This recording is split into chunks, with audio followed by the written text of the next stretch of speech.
flexible, scalable, secure, and efficient.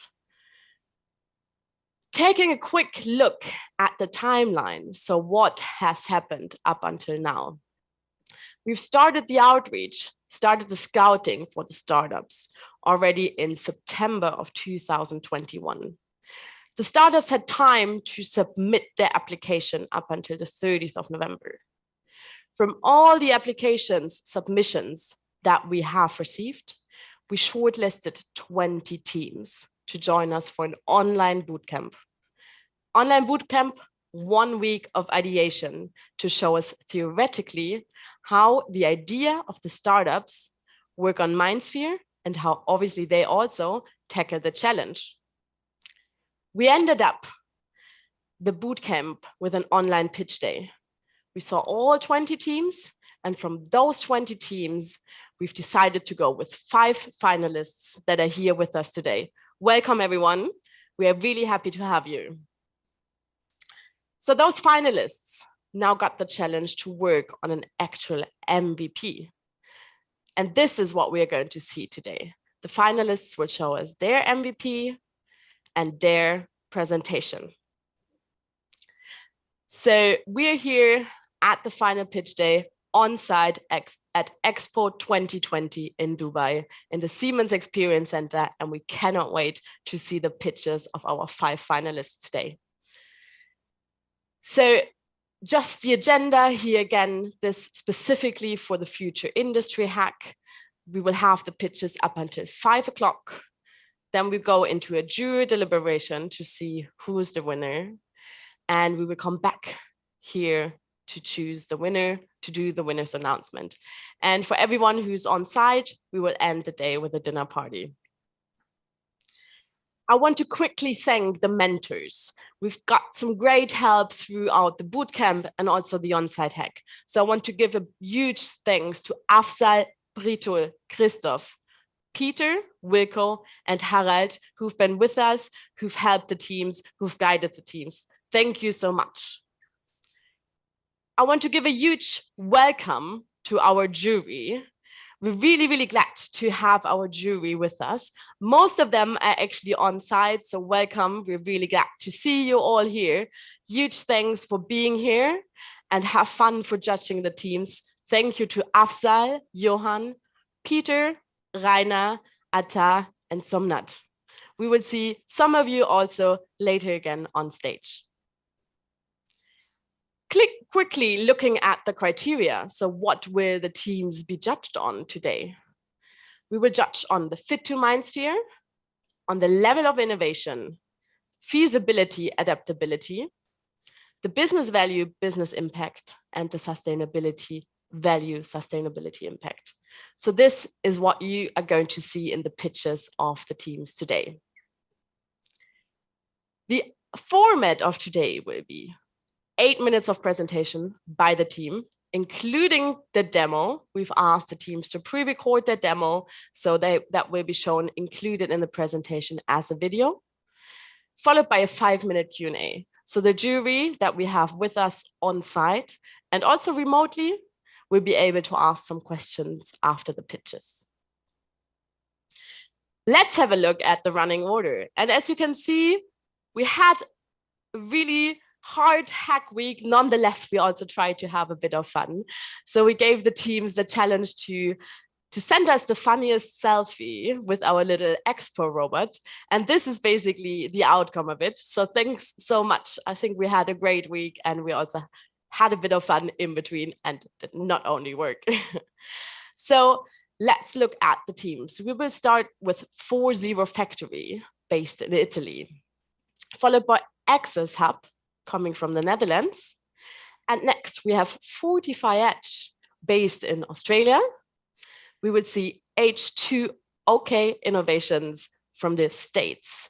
And we will end up the day by seeing VAR, again, another team from Italy. So I hope you're all ready. I want to stop talking now. I want to start with the hack pitches, the final pitches on site here in Dubai. So I want to welcome with a big applause our first team. Let's open it up for 40 Factory.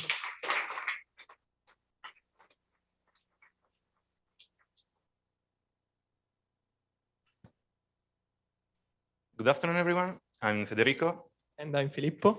And we are H2Ok Factory, an Italian startup that develops AI and IoT applications and solutions for the industrial sector. Today, we'd like to present a use case that we brought with Rovagnati. Rovagnati is an Italian excellence in the production and export of cured meats, and is currently trying to increase their margins while still remaining sustainable. However, the current state of their production, the high complexity and variability in their production is not enabling them to understand the main factors that are impacting this challenge. Therefore, they're potentially losing money as a matter of waste of resources, inefficiencies, and utilities consumption. These products stem from a whole variety of reasons. As I said, the diversity in their production portfolio, as well as the batch size that is currently scaling down, therefore making it increasing the setup times and the cost, as well as their workforce that has lower specialization, and therefore can increase the inefficiencies and the waste of materials. Nonetheless, as well, the cost fluctuation in the raw materials, utilities, we've seen with the gas crisis currently, as well as the difference in quality of the raw materials and from their suppliers. Let's remind as well of the customers that are currently becoming more and more conscious and want to be ensured that their product they're buying is actually sustainable. So what we developed for this solution, for this hackathon, starting from our product, the machine analytics tool, is this application called H2Ok Impact. H2Ok Impact is a mind application for the smart analysis of production sustainability based on artificial intelligence. And the main issues that we want to solve is to face the sustainability issue in the industry, both regarding the economical side and the environmental impact of it. Our solution is based on a hybrid approach, taking into account and involving the whole Siemens IoT technological stack, starting from the Industrial Edge, Siemens Industrial Edge, that we use to acquire and pre-process data from a large variety of automation and data sources, thanks to ease of connection to this automation. And as well, we are exploiting their other advantages, which is their safety, the high standards in cybersecurity, the protection of know-how, and of course, the easy integration with on-premises systems. Afterwards, we send the collected data to cloud, to MindSphere. Another great tool, thanks to the security of the data, thanks to data segregation, data ownership, as well as role-based user management and access control. And the huge, strong validation from the industry, together with the scalability in terms of assets and resources. What actually brings the added value to our solution, therefore, is the use of this whole stack of MindSphere technologies that makes our solution secure, scalable, and performing. Here's a quick demo of our application, where you can see already in the home page some data about production and consumption. The first thing that we wanted to help our customers with is, of course, through transparency. Therefore, through this page, they'll be able to analyze and see how they're spending, the distribution of their cost over the different cost voices, as well as the evolution of this cost during time. You can see, for example, the main cost can be raw materials, productive time, but a huge impact can be made also by downtime, setup times, and production scraps, therefore waste of materials.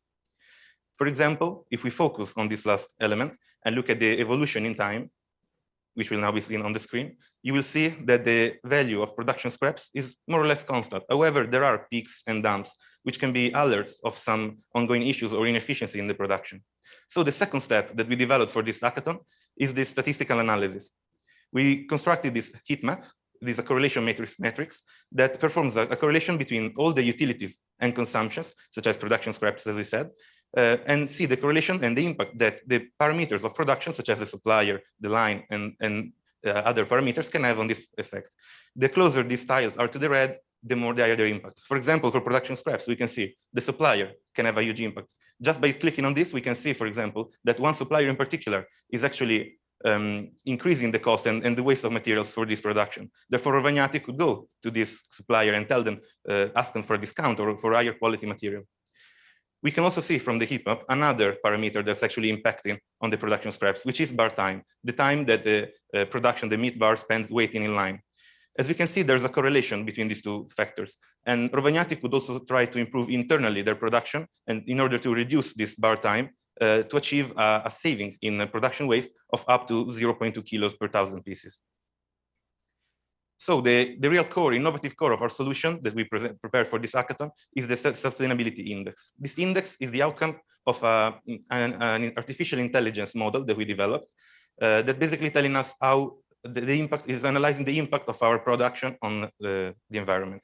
As you can see, the scatter plot, we have on the y-axis the sustainability impact, as I said, of the production and the cost. So this allows us to immediately evaluate the worst pieces of our production, the worst cases of our production that have a higher impact and a higher cost, and of course, trying to solve these issues.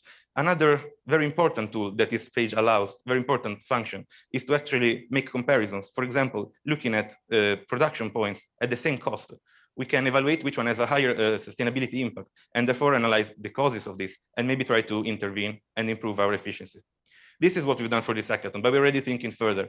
We're already thinking about new developments, such as assigning specific weights to the different voices in the utilities and the consumption, as well as developing an artificial intelligence model in order to automatically optimize the cost and the production, while keeping an eye on sustainability. So the result of this application, we have estimated that through this, our customer, Rovagnati, could have both an economical benefit in terms of reduction of waste material, as well as an increase in uptime or productive time, with values up to 13% and 7% respectively. On the other hand, as we said before, we were also focusing on sustainability. And this means that we could reach savings in water, energy, and other utilities and consumptions of up to 10%. This product that we presented now for Rovagnati is not only limited to the food and beverage sector. It can actually be applied to any industrial sector, as you can see on the right, as well as to a different kind of company. In particular, we already been contacted by Goglio, that's another Italian excellence in leading the world in the sector of packaging, especially in the coffee sector, and their customer, Kimbo, because they can use this application and resell them to their customers in order to, of course, sell sustainable, sell it as an asset together with their machines, so they are sustainable out of the box, as well as generate new margins through a novel business model, which is servitization.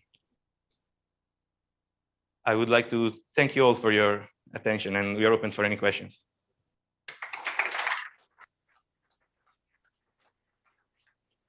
Well done. Let's open it up to questions from the jury. And I would like to start with our jury here on site. Anyone who wants to start with the first question, please raise your hand. Yes, Somnath. Great presentation. Congratulations. Thank you. Can you talk a little bit about how you have hosted the application? Is it on MindSphere hosted environment or outside as a self-hosted? Yes, it's. I mean, the application is a self-hosted application, but we are using like all the aspects from MindSphere that can make our solution so powerful and scalable. So, like for example, all the concept of assets or tenant and subtenants, you can imagine that it's very easy, for example, for a machine builder to use this kind of tools and concept in order to scale this solution also to its own clients, no?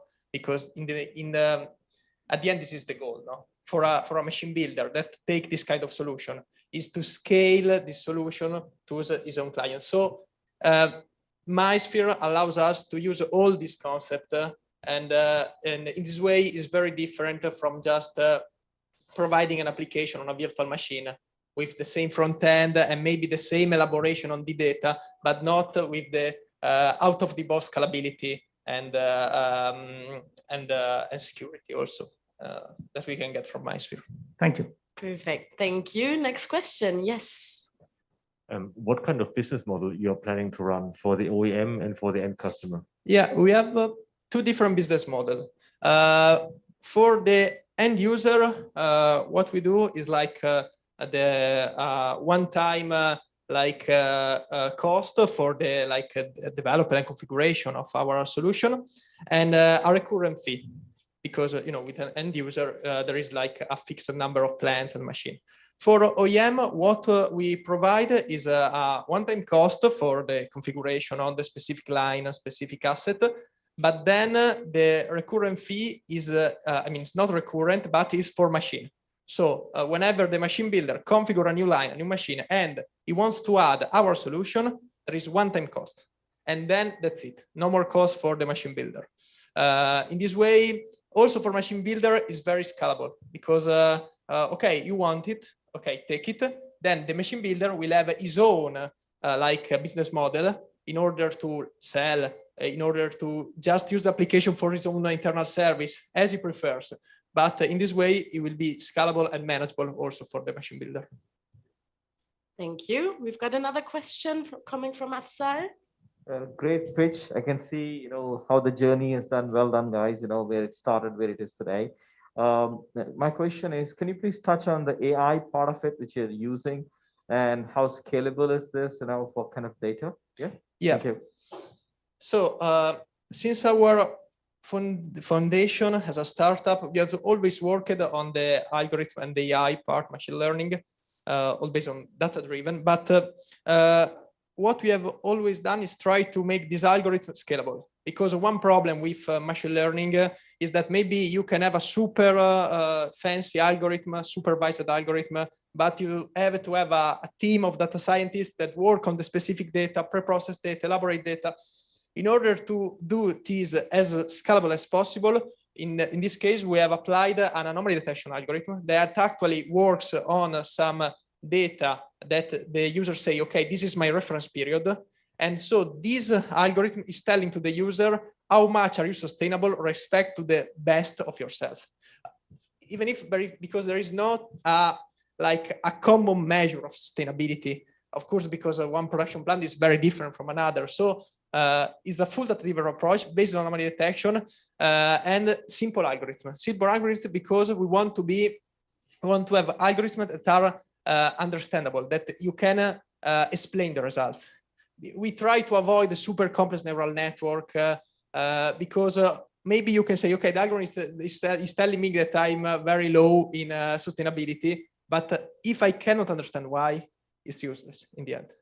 So we try to use simple algorithm, the anomaly detection algorithm that can be trained in an automatic way and without the effort of a dedicated data scientist and something like this. Perfect. Thank you so much. I see the time is running out.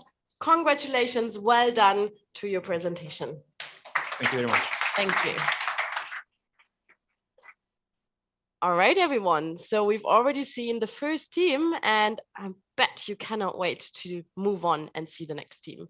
So let's bring them right up on stage. We've got AccessHub coming in. Welcome. Thank you. Hello, everyone. My name is Maxim Kostin, and I am CEO and co-founder of AccessHub. This is Menostyle, our VP, and we represent our company in this great event. Actually, AccessHub is a Dutch scale-up which is developing a solution for industrial and business communication with a strong focus on data governance, including data sovereignty, data trustworthiness, and privacy management. And our mission in AccessHub is protect the reputation of our customers.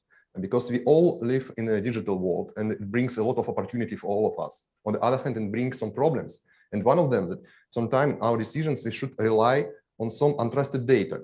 And in our demo, we are going to show you what we are talking about for first and how to mitigate or avoid the situation.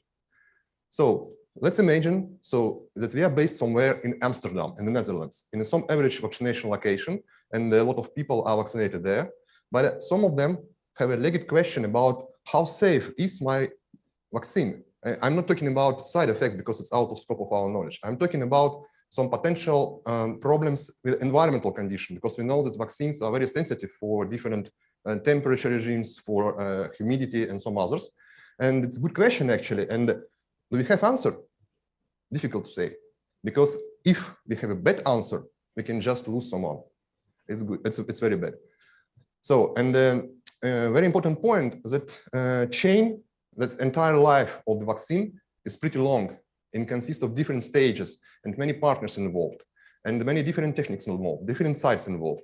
And but there is a common denominator, this Dutch vaccine authority, which should control everything, and because this authority is responsible for entire result.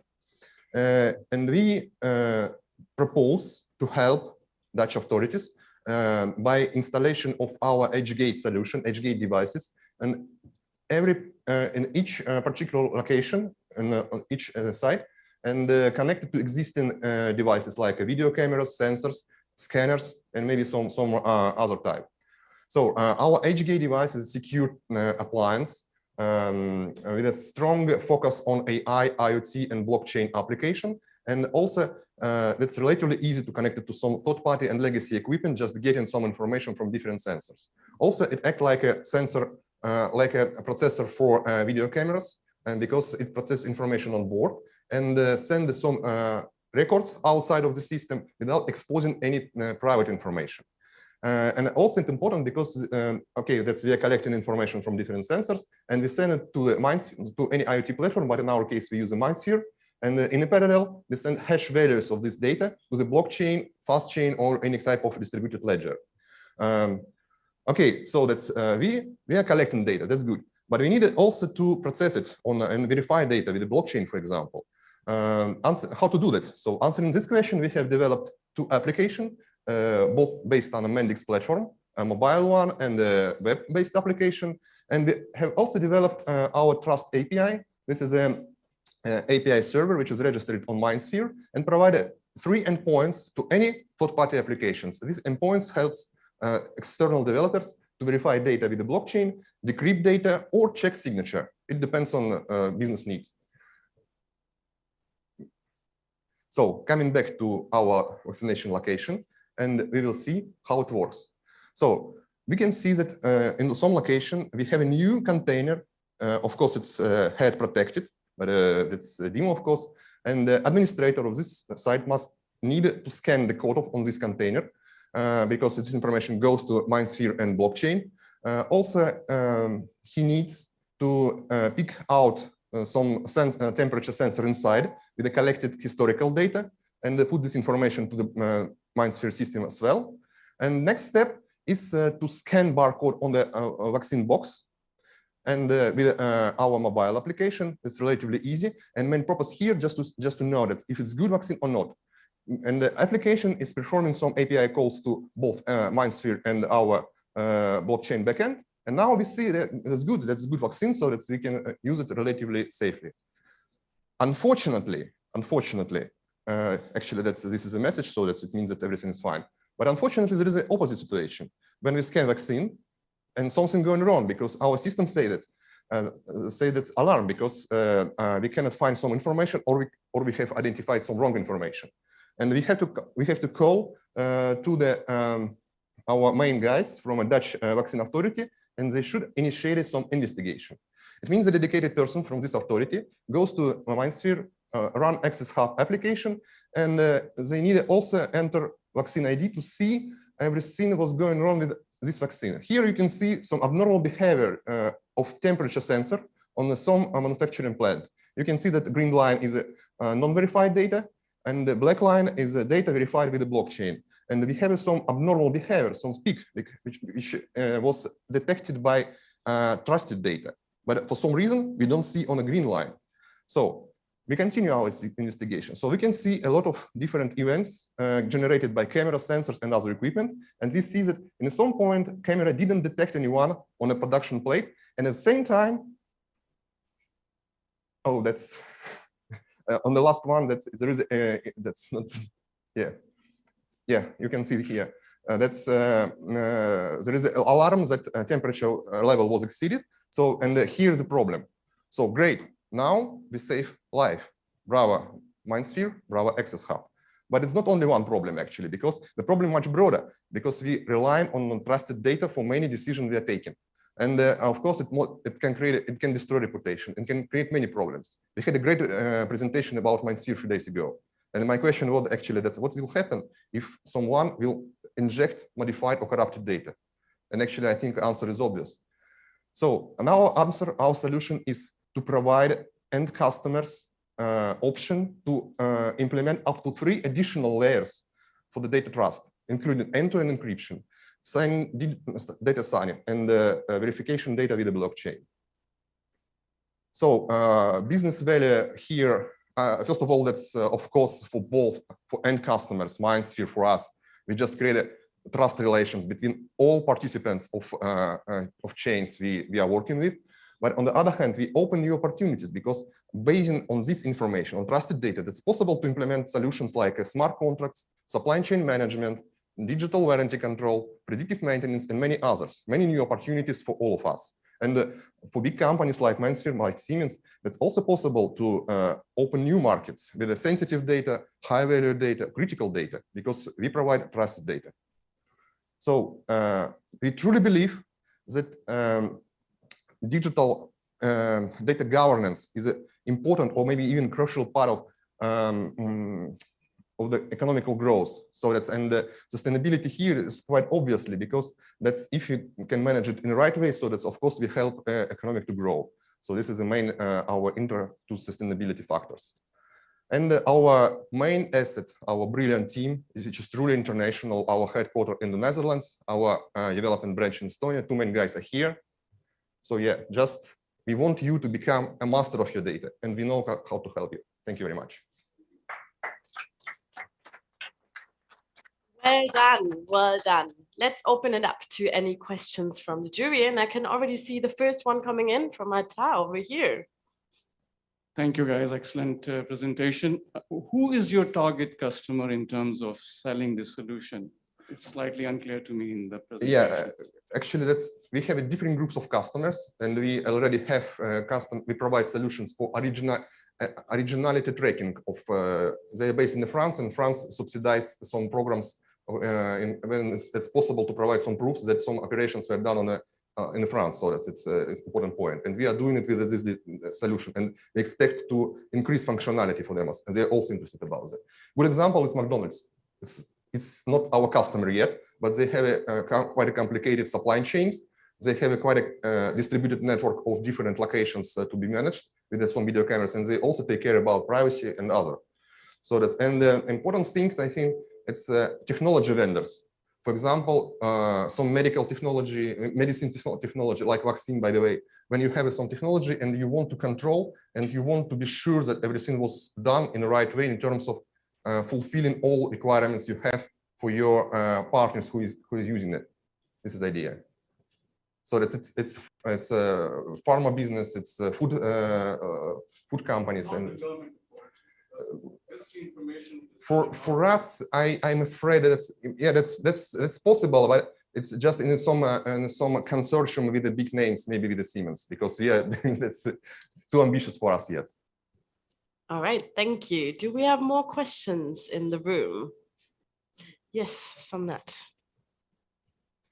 Can you talk a little bit about the technology part of it? I mean, how you're doing the data storage and the scalability part of it, how exactly you're going to scale actually, the application? yeah, again, we have to split this. I will split my answer into parts, because we keep raw data like some events or records events in MindSphere. So that's we use the standard MindSphere database. So that's, and that's fine for hash values. We use different, actually, we can connect to practically any distributed ledger, like a blockchains or fast chains. And but we do not send any data there. We send hash values only. So, and we do not, and also we keep some, we have some small device which store some, for example, temperature measurements inside of secure memory, like a USB dongle, and encrypted. That is quite a small piece of information. We have no any central-based database. We rely on MindSphere here, actually. All right, thank you. I think Rainer, you also had a question. Yeah, on the data source, you're ingesting somehow your USB stick, for example. Yeah. Is that very only from you, or can you use different secure data and sources? Good question. Good point about secure data. That's because secure data means sometimes it means quite a complicated authentication. But our solution is very scalable, so that we have we already implemented different authentication techniques. But we also support different protocols for USB, for Wi-Fi, for Bluetooth, for also we are working for some protocol for LoRa, so that we are trying to be compatible with as many as possible devices and fields. Because idea is to connect legacy keeping, because it's also one of the fundamentals for our company. Because if I know that we communicated a lot across of manufacturing guys, and they always scaring to change something in existing process. If you say you needed to buy something new, normally that's stop to talk. So and the idea is we just bring our box, install it, and connect it to the same network. So that's we just need to set up some patterns for data, just to make some kind of data mapping. That's just to put it into MindSphere, and actually that's it. Perfect, thank you. One final question coming in from our remote team. I see a rising hand there, so I want to open it up to Johan. Thanks. When I look at your use case, you're looking at data after the facts, because the USB is only measuring the temperature when you're measuring it online, but you're having the data availability only afterwards. Is there a model to have the data also real-time available? Yeah, of course, real-time. We do support real-time sensors. So that's in the actually we work both with the historical data stored on some devices like USB dongles, but we're also working with the real-time data. That's yeah.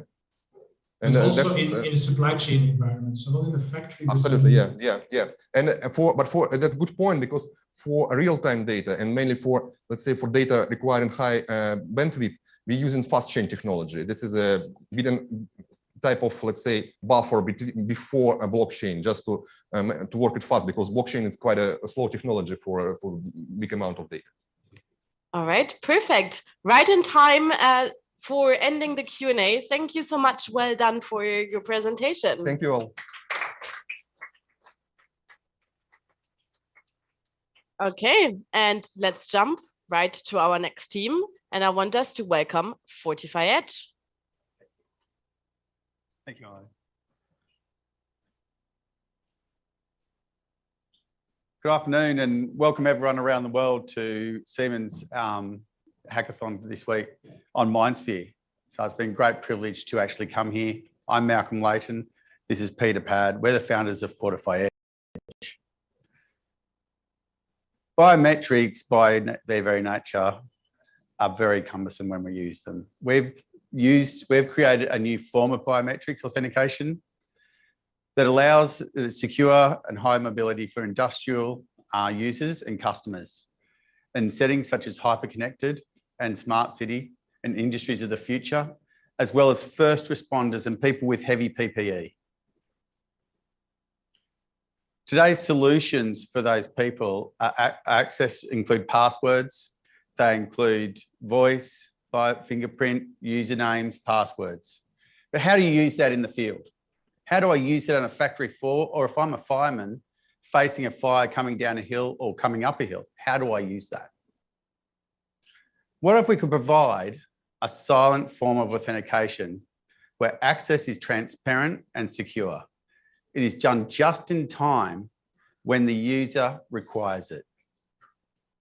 We solve this with Move ID, where we turn you into the password. With wearables, such as this Samsung watch, and actually any microcontroller. 98 billion were left ARM last year. So to use the next generation of these wearables and naturally indicate, and we can connect them to MindSphere. So for this hackathon, we integrated our Samsung smartwatches that have tiny machine learning running on them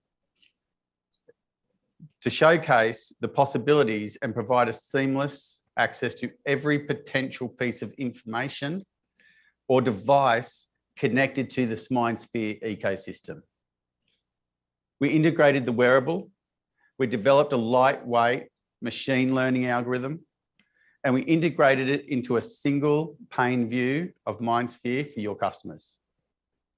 Let's see it in action.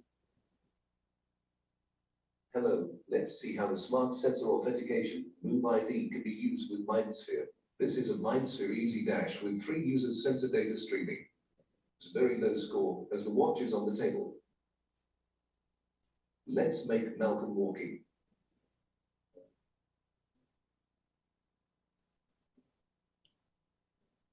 Here, you can see that our deep learning model thinks it is Malcolm.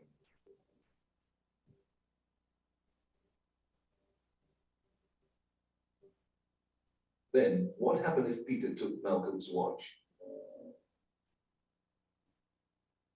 The model sees the watch is moving, but it doesn't think it is Malcolm. Well, that is definitely not Malcolm. Imagine you can log into MindSphere with your hand gesture only.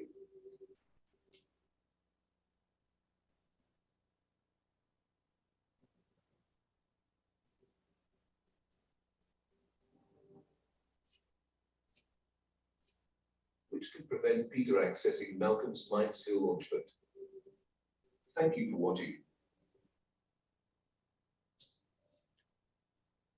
We're going to blame David, our engineer, for that. And thank you, David, for doing that to Peter.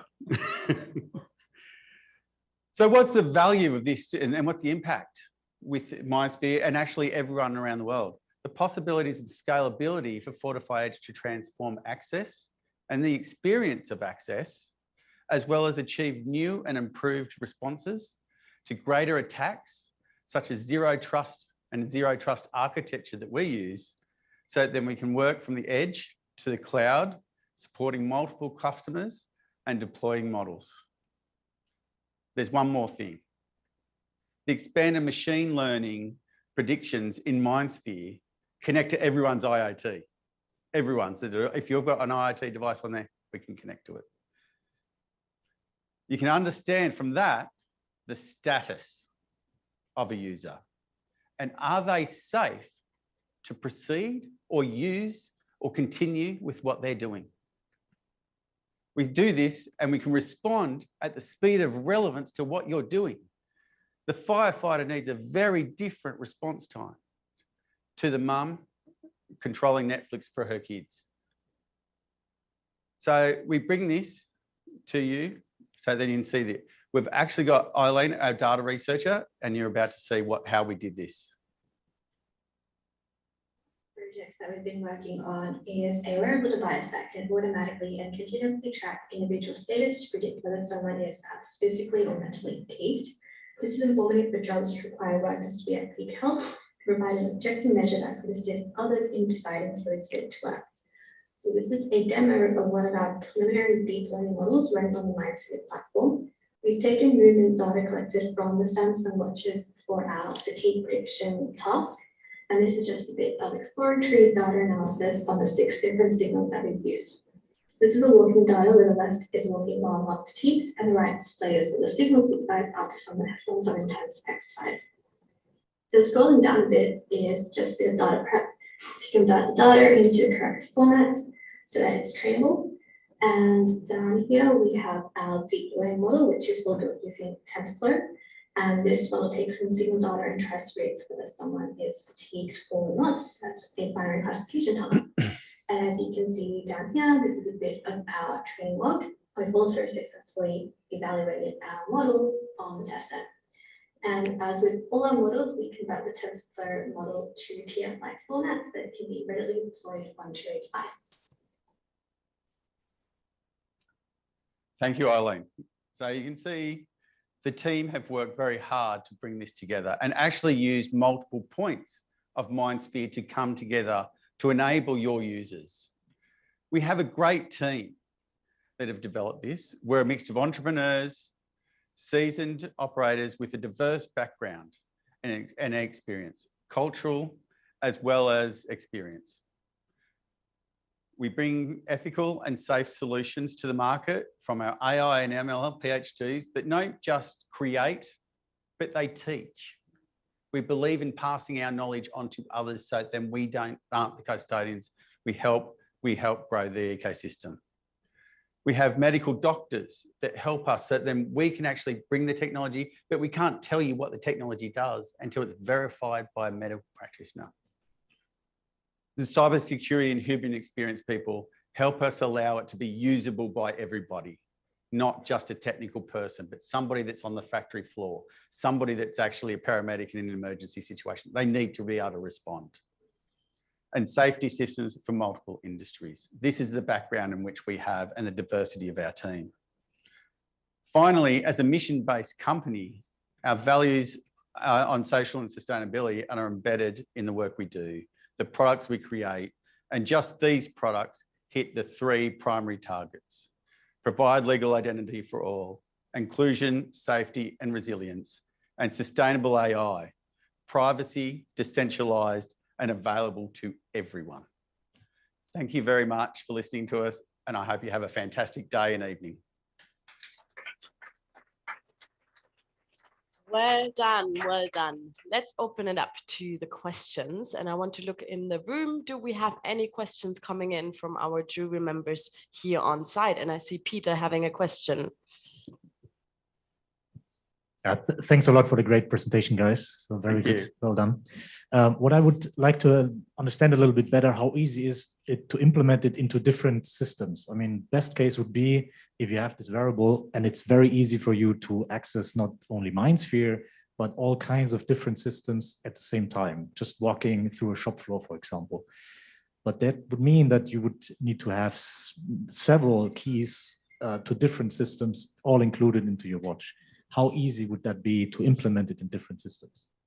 So the integration side, so we have quite a bit of background in integration and middleware. So we're agnostic to the network transport. So whatever your end device uses, endpoint device, we can go over that. Basically, the output of the algorithm that's running on the device is a very tiny payload of information that is the scoring from the algorithm and an identifier. So that can work. We've deployed on everything from LPWAN technology to a 5G connection. The other thing that we can do is with a small payload like that, it can be in a lightweight piece of XML, or it can start to use key industry standards like FIDO, which is the main interoperability standard for authentication out in the market. So you have to be a little bit different because LPWAN is very lightweight. They use lightweight crypto and everything, so the FIDO world isn't there yet. So, but we're a very standards-based company to help with your interoperability and integration. Thanks a lot. Perfect, thank you. Do we have more questions? Yes, we do. Thanks for the presentation. Do you have an idea, use that kind of biometric data for authentication? Yeah. Do you see other use cases? For example, SFC, human-centric innovation or human-centric whatever. So are there more ideas to use that data for other use cases? Yeah. So I'll start with the most exciting. So NASA actually got interested in this for astronaut status, safety, and performance. So if you can imagine working on the International Space Station and the high risk of doing maintenance on an OT device connected to it, they really need to know the performance of that astronaut because that's a multi-billion-dollar device. So that's a very extreme case. But as we work with our clinicians, there's many health applications for what we do. So any sort of signaling that we can get off a device that connected to an individual can help with any sort of chronic diseases and aging and so on, because we can use those biomarkers to be a predictor and alert before an accident occurs, for instance. Which is different from an accident's occurred, I detected it and called 000, right? We're talking about getting ahead of the curve in those clinical models. So many applications. I think one that, to go along with that, Peter, is one that we're actually doing with the university, which we're providing for them, the algorithms, is for the Tasmanian devil, and because of the cancer. So we're helping with not just identifying it and when they actually give that, because when they go to the wild, you need to be able to detect and who is what devil. They've got similar biomarkers to us, they're just different. So it's not just human entities that we're looking at, that we've been asked to help with that. And that's the identifying of individual Tasmanian devils once they're released into the wild, once they've had a vaccine for the cancer. Perfect, thank you. Next question, and I hear to improve the sound quality for our online viewers, please, jury members, remove your mask while you ask your question. Okay, I'll go first then. Great presentation. It's an interesting use case, but I want to know more about your business model. What are you selling to your customers? Is it value-based selling or just devices? What is it? What's a business model? Yeah, so we have, we're very fortunate we have 3 business models. So we have a classic enterprise direct engagement with the customer. So if we partner with the Siemens, they would have quite unique need because enterprises are like that. We'd use basically our product as a toolkit and do that, POC pilot, then to scale with a MRR, ARR pricing model for the models, per model per month. The other thing is flexibility in the models we built. We can actually work direct customer OEM level with these folks or an IT or an automotive manufacturer. But with our partnership with ARM, we can deploy it all the way down at the silicon level. So we actually have 3 entry points for our business, and that's explains our partnerships with companies like Microsoft and Thales and ARM down at the silicon level as well. Perfect. Thank you so much. With that, the time for the Q&A is up. Well done. Congratulations to your presentation. Thank you. Are you on that?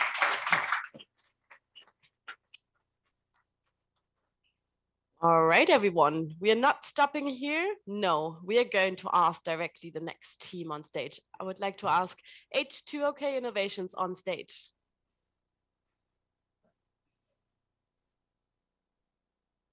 There you go.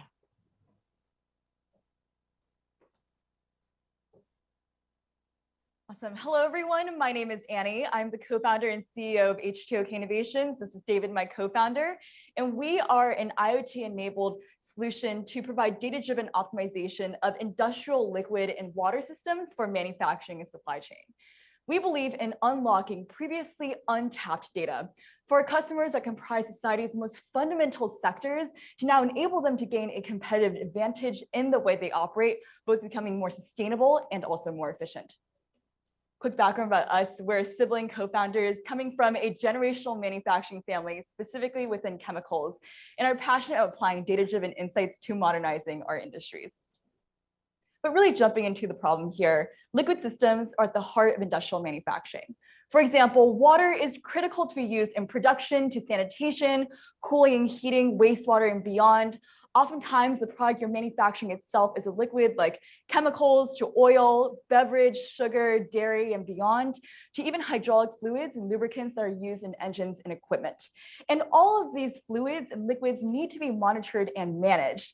But the way that it's currently being done is incredibly inefficient and expensive, relying on manual grab sampling as the most widely used technique. So sending a person to the field, getting a grab sample, bringing it back to the lab to run some tests, or monolithic, expensive, and unscalable sensors. And this ultimately creates a problem of lack of visibility and lack of real-time data, causing excessive resource and operating costs as well as inefficient operations, leading to loss to revenue. For example, industrials in the United States alone spend over $106 billion every year just managing the water that they use. At H2Ok Innovations, we are rethinking this process with our IoT system comprised of 3 main aspects.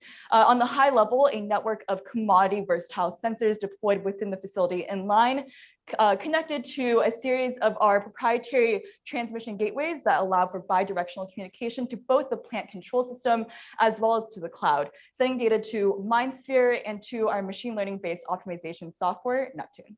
I'm going to quickly delve a little bit more in detail on each specific aspect here.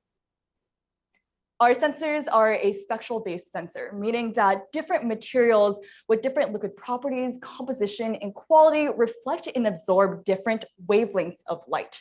And so our sensors are an inline sensor, and there are a series of light sources that shine, and the sensor itself measures the reflectance and absorbance of that light as it passes through the liquid system in line in real time from the ultraviolet through visible to infrared light ranges. And so in essence, we're capturing a spectral fingerprint. Like you can think of it as a one-dimensional picture of your liquid system. That's actually an example of a specific raw material or raw output of what the sensor reads. And that is then integrated to our backend machine learning algorithm that processes that spectral fingerprint and converts it into actionable real-life parameters of interest for the customer, whether that's fats, oils, and grease within your water, to the sugar concentration of your solution for ethanol production, to product quality grades, to color and haze of beer being brewed in real time and beyond. And because we're always looking at light, this can now be applicable to a variety of different use cases, to various measurement parameters and mediums of liquid, water, and beyond without really any hardware changes. We've been able to significantly reduce the footprint of our sensor and also the unit costs, allowing us to now overcome this traditional cost barrier of scaling sensors, allowing now comprehensive visibility, deploying upstream to downstream within industrial facilities of your industrial liquid system at any moment of time. These sensors are centralized and all of this massive amounts of diverse real-time data collected are centralized with our transmission gateway and integrated to our software platform we call Neptune. At this hack, we've actually recreated our software on the MindSphere platform with our own MindSphere app. And here it's in the form of a web dashboard, meaning that the plant manager can log on to his or her own Neptune account and be able to access intuitive visualizations of real-time and historical data for trend analysis, as well as set and dynamically shift threshold values that trigger real-time text message and email alerts to designated plant operators when we detect anomalies happening in real time in the facility, as well as dynamic process optimization recommendations. We also integrate with control systems to allow for automation and controls. Here's actually a demo of our specific MindSphere platform. I have two use cases here. This one is in product quality, analyzing historical data for trend analysis, specifically in sugar concentrations for ethanol plants. And we also have the threshold setting. Here is a use case with a multi-sensor analysis, specifically in sanitation and clean in place optimization. And we really believe in closing the loop and actually providing the operational decision and recommendation. And so here providing the optimal duration of the clean. Here is a live demonstration of how our entire system integrates together, sends data to MindSphere, and also a little bit of the alert system. We have a live demo in the sensor chamber right now. It's currently clear water, and I'm going to pour a little bit of black coffee inside to show you how the sensor detects the change and also how the anomaly detection alert system is set off. So here I'm pouring a little bit of black coffee.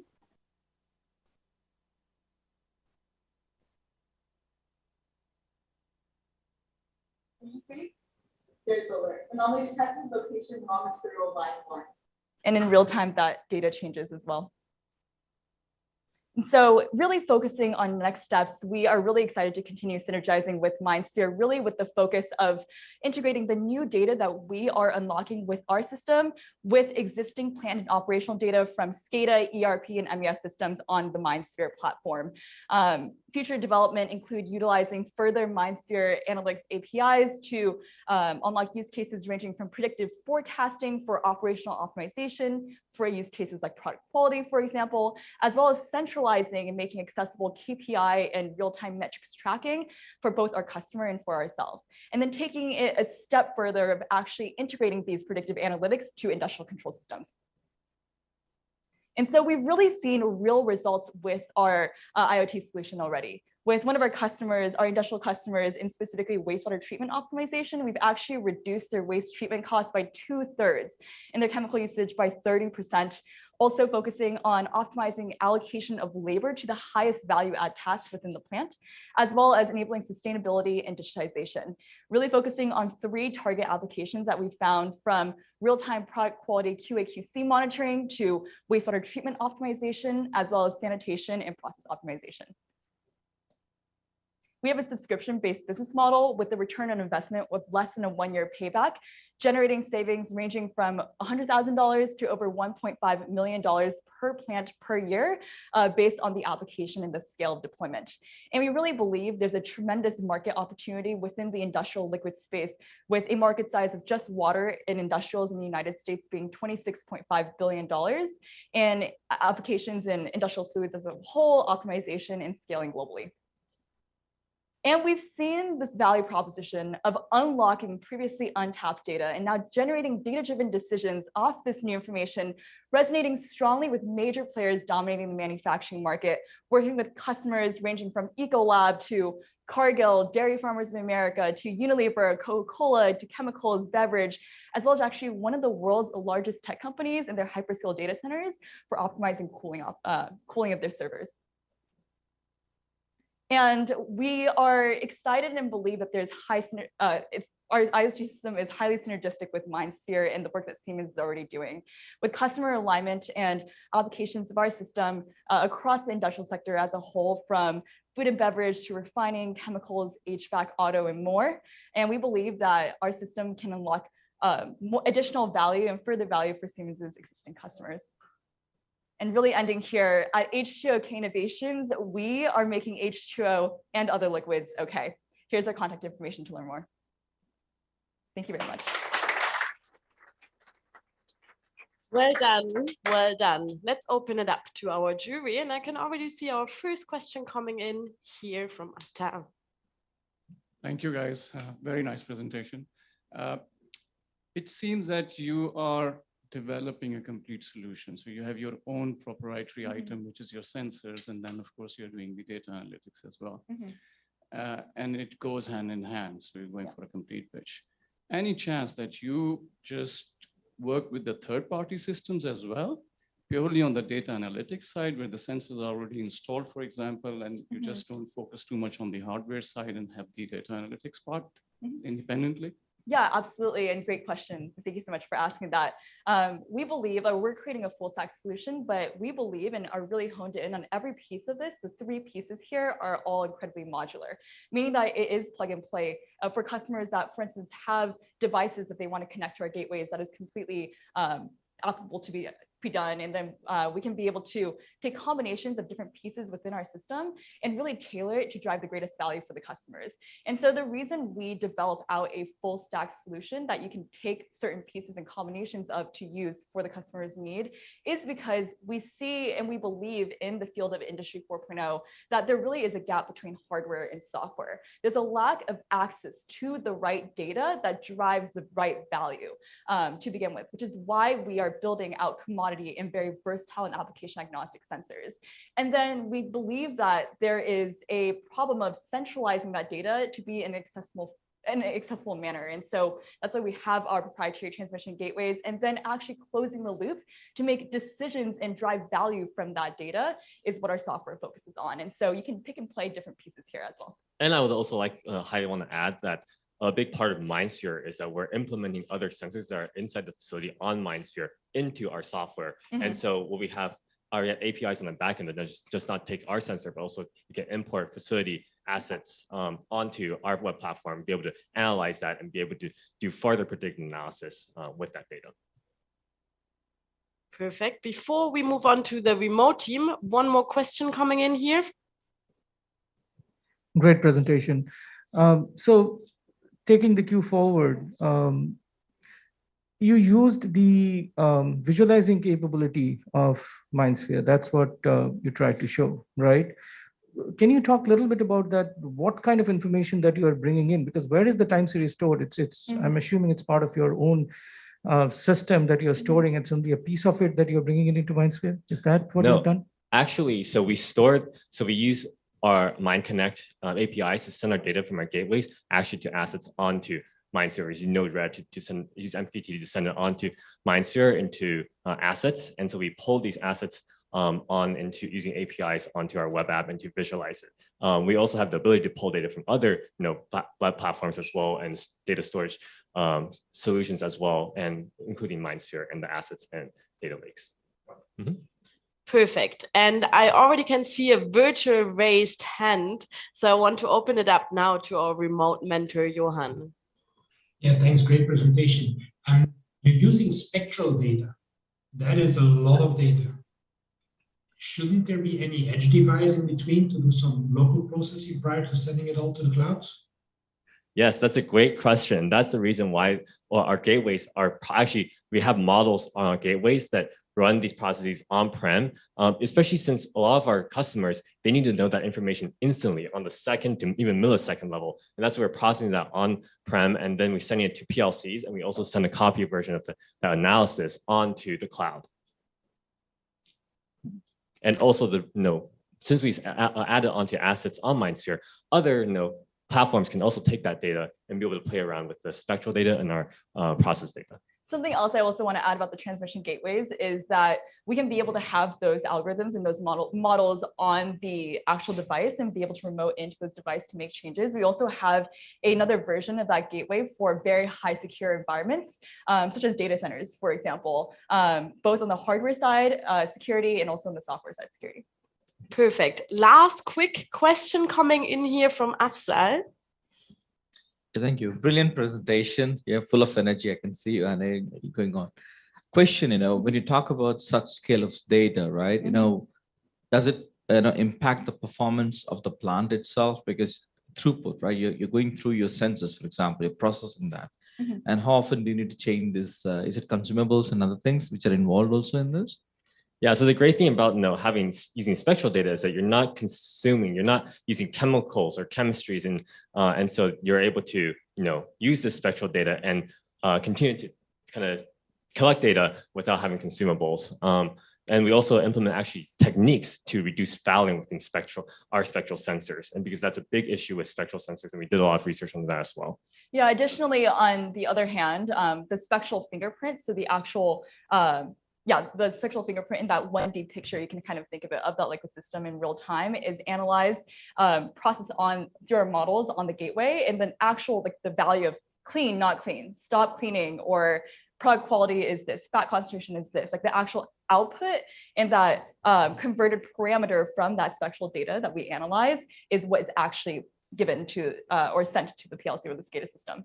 And so it's not the full spectral output and raw output, because our customers say that we want data that's actually useful, that we can drive decisions off, that generate value, and a spectral doesn't generate value. So that's a little bit about. All right, perfect. Thank you so much. The time for the Q&A is up. Well done. Congratulations to your presentation. Thank you very much. I also want to just thank the MindSphere team and Christoph for helping on this whole process, and they've been extremely helpful. Thanks to the judges. And also a shout out to our MindSphere team back at home, Leon, Alex, and Hyrule and Edward for helping in this tremendous process in building this application and making this possible.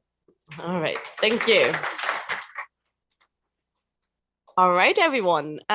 We've got one more team coming up, and we're all super, super curious to see our next team. I want to welcome WeAR with us on stage.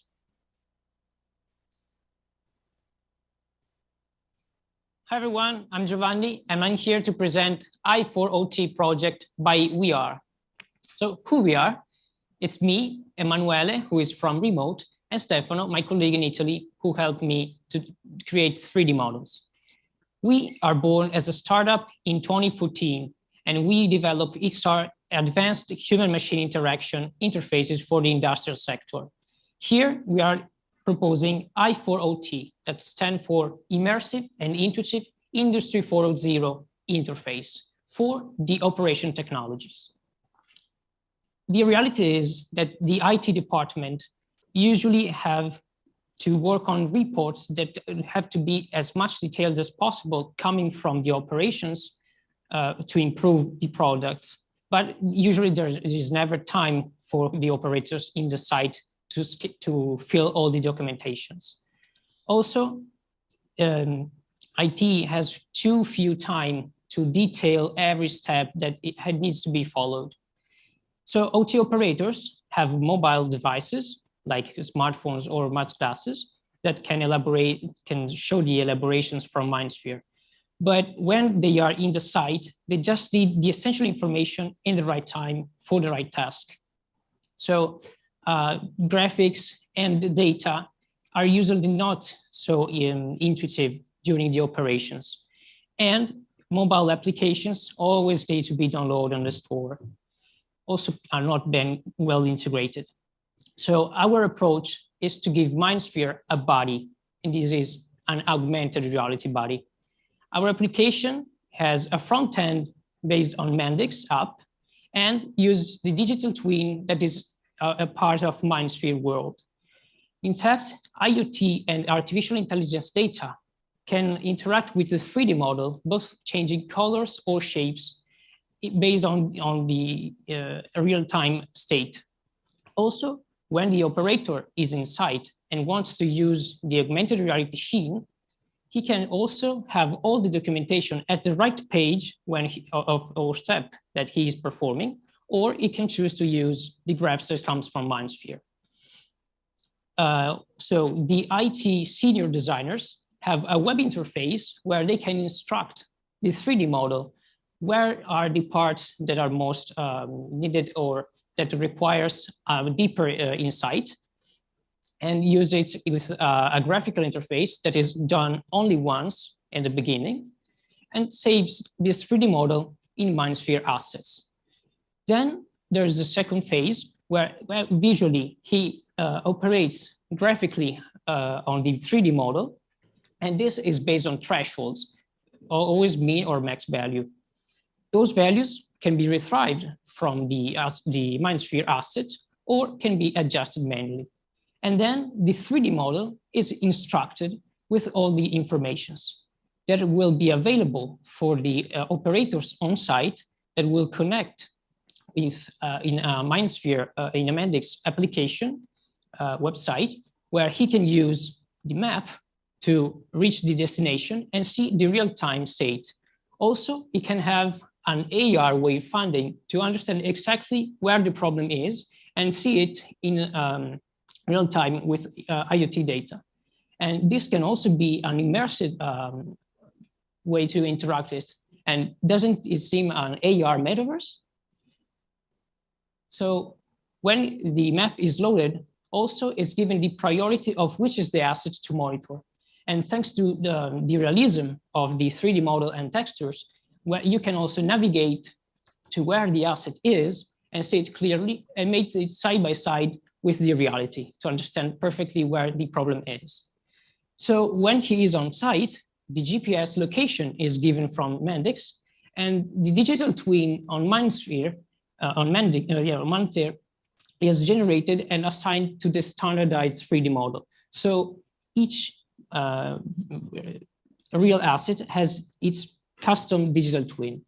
Also, every asset is connected to gateways like the IoT 2050, and we show both the dashboard in the machine. And when you press the IoT monitor check, the one on the left has the real-time data, while in the right, it has the AI predicted data. So now the problem is on the Ethernet, then will be on power of the industrial asset. And here you can see exactly where the problem is and see its status in real time. You can operate from the browser or see it in the augmented reality scene. The operator here has only his smartphone or smart glasses, so he can operate without any disturb. The interface is really nice, so he can operate alone. And when he is done, he just have to touch what he has fixed now, and automatically an email with the report is sent to the IT and the service, who are now happy to have all the data automatically. So our business value is using the XR in the repairing sector of the smart factories and smart industry. So we want to create an interface between workforce and management in this hybrid way. We are measuring this impact with some KPIs, like the mean time to repair, and this is enhanced using the right data at the right time. For example, in our energy sector, our major client claimed a 30% increase of the performance. While another important KPI is the number of times that you fix the issue correctly at the first time. And this can be done in two ways. With a pre-train in a metaverse with a realistic scene, or you can call the local workforce where there is the problem, and you give them this tool that is a really intuitive way to understand step by step which are the procedures, and the data are in real time. Also, this is a modular integration because it works on all devices and all browsers and can be extended to all sectors of industry.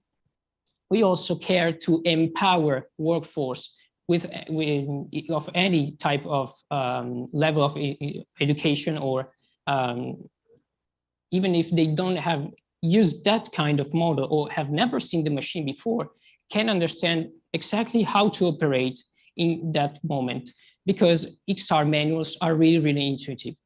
Also, faster reparation means less waste of energy, and also the downtime decreases. And also the training on this type of metaverse can avoid travels. And so services are only for training reasons, obviously. So our next steps are to automate this IT and OT as a software as a service through the development of the Mendix widget with only one particularities, and create the MindSphere application inside a tenant. Test with both those stakeholders and receive feedbacks to improve. Thank you, everyone. Well done, well done. I want to open up to questions from the jury coming in, and I would also like to welcome Emanuele, Giovanni's team member, who is with us here as well remotely. Thank you for being here. He is also available for questions. So let's start. Who is coming up with the first question here on site? Yes, Samnat. Great presentation. So, so you took Mendix and then brought the OT and IT through the metaverse and pretty much nicely integrated that story. That's excellent. Can you talk a little bit about how exactly you're managing the application, where you're managing it, and how do you expand it further? Because that's what is going to be necessary. Yeah, we saw that the actual Mendix 3D and AR plugins can be enhanced. And so we are using a tool that is not actually based on them, but they are based, the tool that we use is based on JavaScript. And so we want to integrate the actual widgets, both for the 3D model and the AR session, with the powerful integrations that we have developed now. And also we want to integrate all the signals and the availability with the entire other widgets that Mendix gives in the application that is generated. So now we are focusing only on the XR mode, but Mendix opens up to a really great and immersed world of other widgets that could be integrated in a single layer of the application. And so also the MindSphere application and dashboard could be integrated into Mendix as a widget. It depends on the architecture. Perfect, thank you. I see we have a question coming in from Peter. Yeah, so thanks a lot for the presentation. It has been tremendous to see also the way you had done now the last week to get here.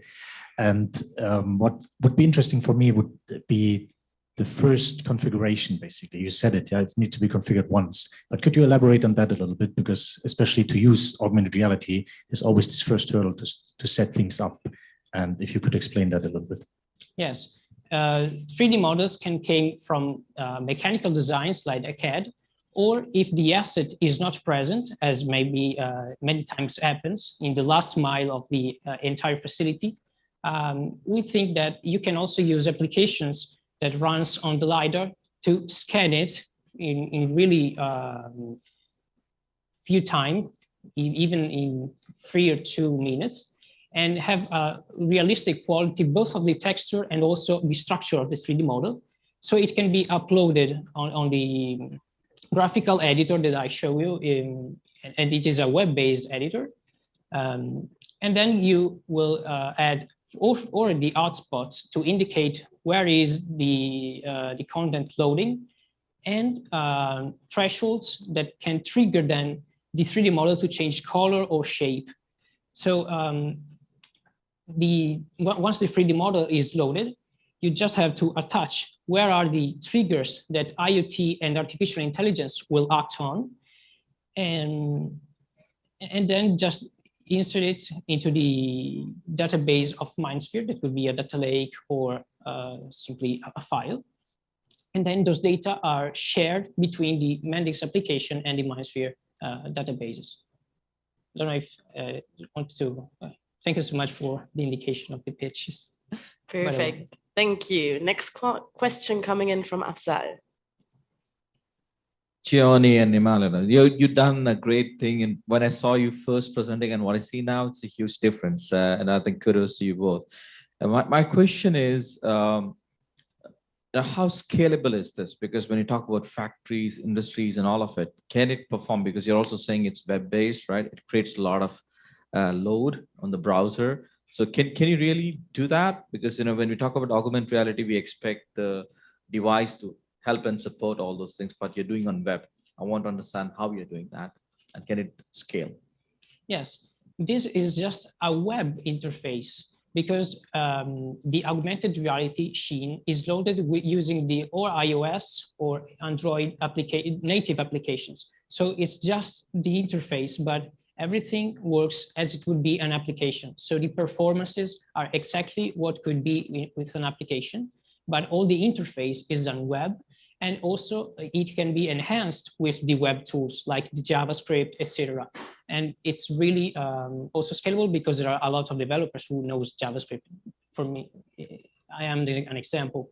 And you don't need to create a native application because it is deployed also on the HoloLens and other new smart glasses that are coming and we are trying out.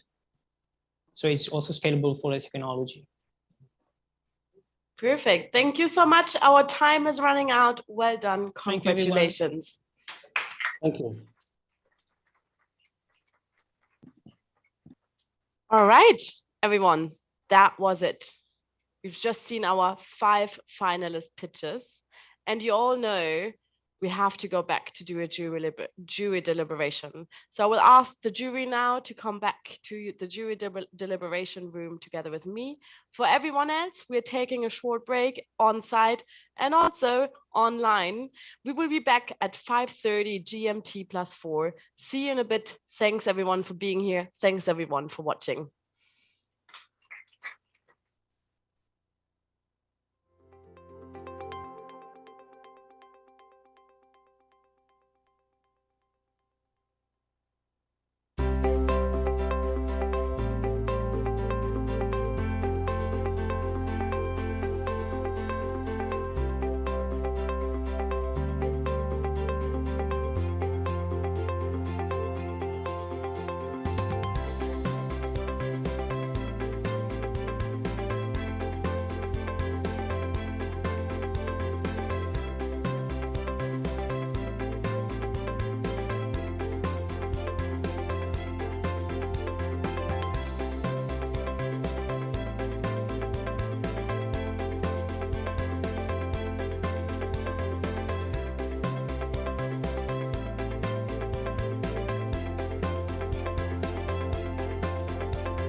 Hello, everyone, and welcome back to the MindSphere Future World Series. We've just seen 5 great pitches for the Future Industry Hack, and we want to continue with this pace for the MHP Future Factory Hack. Siemens and MHP have partnered up to give great challenge to the teams. The challenge is how to scale industrial solutions if every factory is different. So that's a really specific challenge we gave them, and we actually have set up live data. So MHP has set up a lab in Ludwigsburg to send live data to MindSphere, has been integrated to MindSphere, and with that data, the teams had to answer the question how to scale industrial solutions if every factory is different. Here, once again, we want to look at the timeline. It's quite similar to the ones seen before, but maybe we've got some new online audience with us. So let me introduce you to the phases the teams have been through. We've started scouting in end of October, November, and the teams had to submit an application form.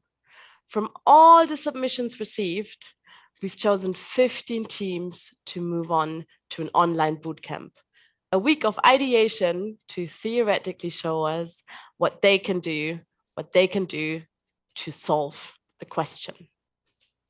We finished up the online bootcamp with a pitch day, and we've chosen 5 finalists to move on with us to the on-site hack here in Dubai, where we're currently at the Expo 2020. Over the past days, they were here on site, we're working on the solution. Quickly walk through to the agenda of today.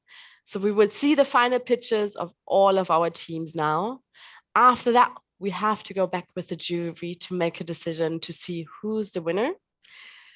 And then around 7:45, we will come back and we will announce the winner. And as well as for the other team, we will end up the day with a dinner party, everyone here together on site in Dubai. I want to give a huge thanks to all of the mentors that have walked the teams through the different phases. You can see we've got lots of people on the screen, and they were all there from the bootcamp to the on-site hack. So I want to give a huge thanks to Afzal, Virginia, Ruven, Harald, Walter, Daniel, Steffen, and Stefan. As you can see here, we have different experts from Siemens and MHP joining forces to help the teams to come to the best outcome.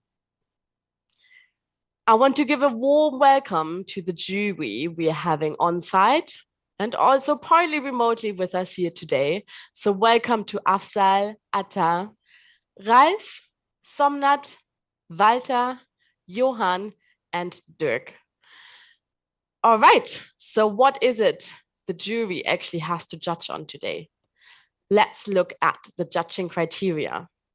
We will be judging on the MVP, the level of innovation, the feasibility, adaptability, the business value, business impact, and the sustainability value and sustainability impact. Moving on to the format, the teams will have 8 minutes to pitch and show us what they've been doing, including the demo of their MVP. The demo had to be pre-recorded and included in the presentation. Afterwards, we will follow up with a 5-minute Q&A by the jury. All right, let's have a look at the teams. So who is going to pitch today? This is the running order. We will start with Wiferion, based in Germany, followed by Utrace, coming from Russia.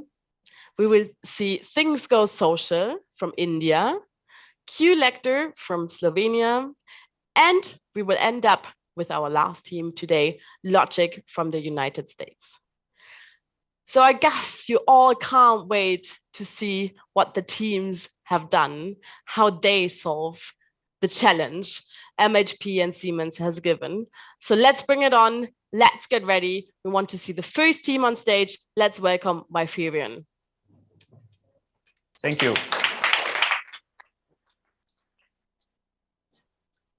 So let me quickly introduce myself. My name is Florian. I'm the CEO and one of the co-founders of Wiferion. What are we doing? We are pioneering wireless charging to enable the electrified economy. We are doing this with our wireless charging system, who can charge vehicles like mobile robots, industrial trucks on the fly, and increase availability of these systems by 30% in average. So our company has been founded in 2016. We are now roughly over 50 employees. We have sold so far 4,500 systems. We have installations all around the globe. Last year, we made a revenue of 5.4 million euro, and we are now on a good trajectory towards doubling that for this year. I am here today with Mehdi, our lead platform developer. I also want to take a moment to say thanks to our remote team, Karina and Peter. They have been doing a fantastic job supporting us here.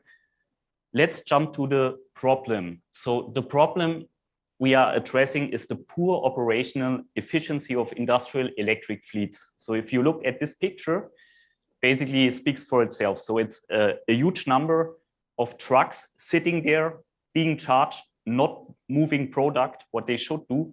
So you can guess this is an example of low efficiency, low process efficiency. But it's actually worse. What you see here is the energy consumption of a typical fleet. And you can see two things, two peaks actually. These peaks are, the reason for these peaks is that industrial trucks are mostly charged in the shift breaks. So there they will draw a lot of energy. This will end up with high peaks, expensive tariffs, expensive infrastructure to supply that. That's the first thing. The second thing is, if you have local energy generation, for example, with solar, most probably these peaks will not happen when the solar peak happens. So this is also a huge problem. So if you sum this up, you end up with quite high avoidable costs. Example of 50 forklifts over 3 years, we end up with avoidable cost around 1 million. I jump into the economics a bit later. Yeah, and so we say it's not a problem, it's a missed opportunity, because these are batteries on wheels. Batteries can decouple energy flows, store energy, so it's a huge asset, untapped territory for now. What's our solution? So I already told you about our process integrated wireless charging. We are now leveraging this with an end-to-end platform, charge management platform we call AccessHub.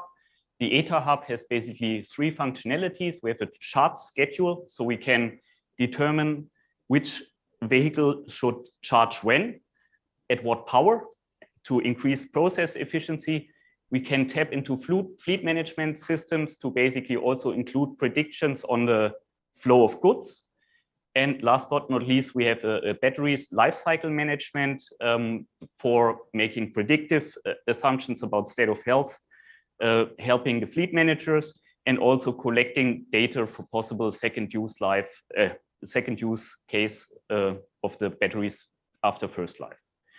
So for this hackathon, we basically kickstarted an idea we are having since a while, the smart load dispatcher, and I want to introduce you to the smart load dispatcher. So this is typical factory setup. We have electrical fleets, intralogistics, we have production, obviously, we have energy supply, and this is exactly the setup of the hackathon lab, basically. So what's the problem? The problem is there's no interconnection. These are kind of silos, and it's hard to get value out of separated data. So with this standardized administration shells, we now have the good thing that we can easily tap into the silos. And then if we have a system like MindSphere, this is really, I think, personal opinion, where this brings in the real strengths. You can basically break up the silos, combine the data, and then run your algorithm on the whole data lake, basically. So yeah, this we are doing in this demonstration. We run algorithms to reduce the peak loads and maximize the use of renewable energies. I talked about the economics. So this is basically for the fleets, and I'm summing up here for the different services we can offer. We have the benefits of higher fleet efficiency. We could also reduce fleet size, of course. We have higher battery lifetimes. We can track the batteries. We have possible second life use case. We can reduce electricity costs and improve the CO2 footprint. If we sum this all together, we end up with a saving potential of roughly 1 million over 3 years for a fleet. And now imagine that you have 1 million trucks coming into the market every year.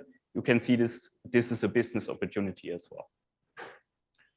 Yeah, let me run you through the demo. So basically, coming from the lab, we couldn't use the lab data to showcase our use case. So we had basically to figure something out. So we did a simulation for a fleet.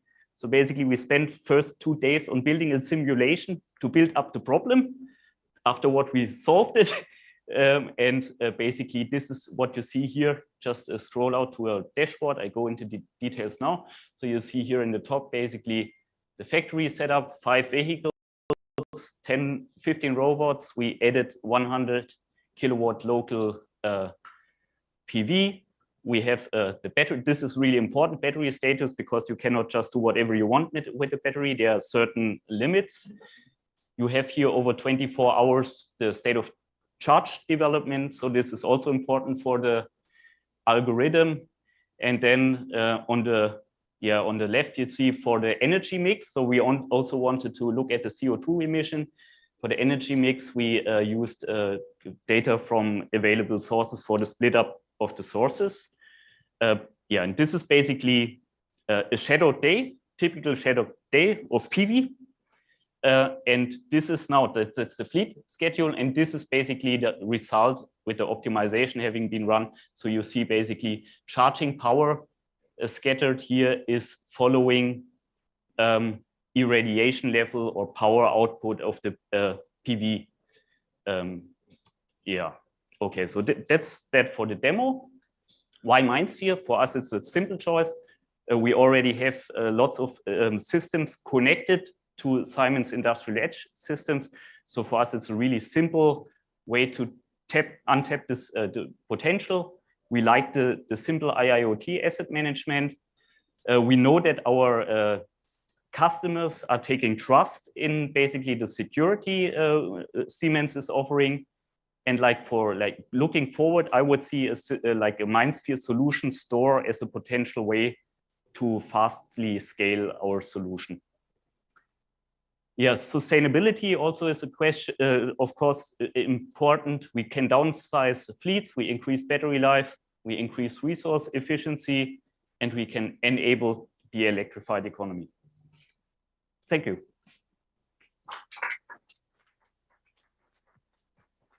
Thanks.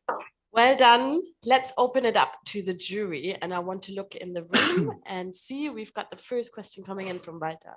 Yeah, thanks for the presentation. And I think you already mentioned some of the benefits of a digital twin by just copying and creating a fleet of AGVs, which we are not able to provide in the lab. But thinking beyond the individual line, is there anything that you would scale beyond the plant on a larger scale? Because I think there is also an impact on that. Would there be some way of scaling up even on a higher perspective, basically? Yes, so we thought about this, and basically you can take the shells and put the shells on different levels. So obviously you'll need to start at a low level, but we would think that it would be a good thing to also integrate like subsystems. For example, integrate a whole electric vehicle fleet into one shell, access it from outside, and then you can tap down into different cells. So I think this would be a good thing. Perfect. Next question coming in from Somnath. Great presentation. Thank you. Can you talk a little bit about the MindSphere application that you have created? Is this a hosted application? And the kind of dashboarding components that you have used to build the dashboards? I think for that, I hand over to the expert. Yes. Yes, of course, our application is just a combination of Python script which runs. It's a hosted app on MindSphere. We have used mostly asset management endpoint and IoT time series endpoint in order to fetch the asset IDs and then fetch the time series that we needed. But as Florian already mentioned, in order to demonstrate what we can do, we needed more data. So we have used Python scripts to generate this AGV data. And for front end, we have actively used components, visualizations component from Plotly and from Grafana to demonstrate the results. Perfect. And next question coming in from Afzal. No. Hi, Florian. And you guys did well in terms of actually creating your own data, which was not the case for your own use case. Question, can you please elaborate more on the business model you have, right? How does a customer, I know you're creating some value, saving the energy and all. What's the business model actually? Yeah, so you have to see our background. We are coming from a hardware business, so we are selling hardware. Currently, that's our core business, and we are now leveraging this hardware with software on top. So basically, we would create now this first step for us really is to leverage hardware sales and then to allow partners to tap into what we can offer from the fleet perspective. So we are not necessarily an expert on managing the energy flows. So we can give a good idea what's possible on the fleet side, but it might be better that the energy side is done by partners, and we are actually looking for partners to create kind of an ecosystem around what we have and then create win-win potential. Perfect. Thank you. I'm looking around. Are there any more questions in the room? Or yes, Ralf. I think it's independent of the fleet system, isn't it? Your solution. Sorry, could you repeat? Oh, sorry. I think it's independent of the fleet management system, isn't it, your solution? Yeah, it's I mean, the fleet management is, it depends who at the end of the day tells the vehicles what to do and scheduling that. Yeah, and so what we see basically currently we are offering our solutions for manual vehicles and for automated. And we really see the trend for automation. And then some instance needs to do the planning. So it's kind of unclear now still where the borders between these subsystems are, I would say. Okay. And the 5.4 million revenue you do with the hardware, isn't it? A very big part of it. Yeah. Yeah. So, okay, thank you. But we are planning to change this. That's why you're here, obviously. Yeah. Thank you. All right, perfect. Thank you so much. The time is unfortunately already up. Well done.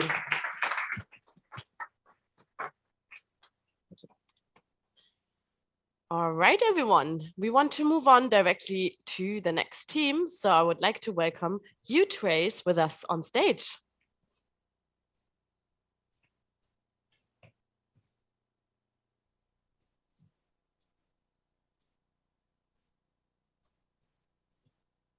Thank you. My name is Konstantin. My name is Evgeny. We represent U-Trace, and today together with us, our great team that helped us remotely during this hackathon and hope watching us online. U-Trace is an IT company. We have developed a track and trace solution and already implemented it for more than 30 blue chip clients from pharmaceutical and FMCG industry. And together with our clients, we see that the global warming is the biggest challenge of humanity and businesses. And we found that more than 90% of emissions is coming from supply chain. And we began to think how we can help with our digital solutions to reduce these emissions and support the strategy of our clients. And we found that most of the companies know how to calculate Scope 1 and Scope 2 emissions. But the big challenge for them is the Scope 3 emissions, because here you depend on your suppliers and partners, such as a third-party logistics, transportation company, raw material suppliers, and so on. And moreover, emissions depends on the specific supply chain. The same product from the same batch can leave completely different trace in the environment. And we realized that our track and trace technology can be game changer here. What is track and trace technology? Firstly, manufacturers serialize each consumer's package. They put special QR code with unique number on each bottle or pack. Secondly, they track the movements of these items through the whole supply chain by scanning packages or cases or pallets and so on. And finally, we create digital twin of their supply chain. And manufacturers can know exact location of each package at any moment. During this hackathon, we present our new solution, UTrace Product Carbon Footprint Cloud. This solution combines data from track and trace, MindSphere, and then we calculate carbon footprint for each specific pack for the whole supply chain, for scope 1, scope 2, and scope 3. We believe that such a solution can bring a great value for both businesses by providing accurate and transparent data and data-driven business insights, how to optimize supply chains, and for end consumers, because end consumers, while shopping, can also get accurate data about emissions and make more mindful decisions. And also, we see a great potential of collaboration with MindSphere and Mendix. Firstly, we can leverage the power of MindSphere data connected with thousands of different devices in order to get information about energy consumption. Secondly, we can enhance scalability of our product by using Mendix as a low-code platform. And during the hackathon, we also we really found the power of this solution because we could quickly adjust our solution. And finally, we can also see that we can boost collaboration by using ISV solution from MindSphere, such as, for example, transportation management solution. And now we are going to present you the demo of our solution created for a pack, for a bottle of milk, and journey that this bottle of milk pass through the whole supply chain and how we calculate emissions for supply chain. Yeah, now it's demonstration running. So basically what we did during the hackathon, we make a transfer of our solution to the MindSphere ecosystem and actually adapt and transfer the data structure and data to the Mendix software, and to show you how the low-code platform can allow to recreate the platform inside the Mendix software. So what we can see here, we can see the top level of data which allow to producer manage their carbon emission footprint per different scopes from the top level and to the bottom deep level of data. The whole data could be tracked and audited by the third parties if it will be needed. Also, when we are talking about the whole product life cycle, we did an integration with MindSphere. In order to do this, we let's imagine the process. We did a matching of the product life cycle and each business step with appropriate data sources in MindSphere platform. Now, in our case, we did integration with 3 different assets from MindSphere, which represent us 3 different processes: bottling, primary packaging, and secondary packaging. While get this data, we can see how the process and how each particular pack going through the supply chain with exact emissions per each item. In order to do this, we integrate this solution with our main track and trace platform and get the events of track and trace data with time series, with particular sites, with all of that.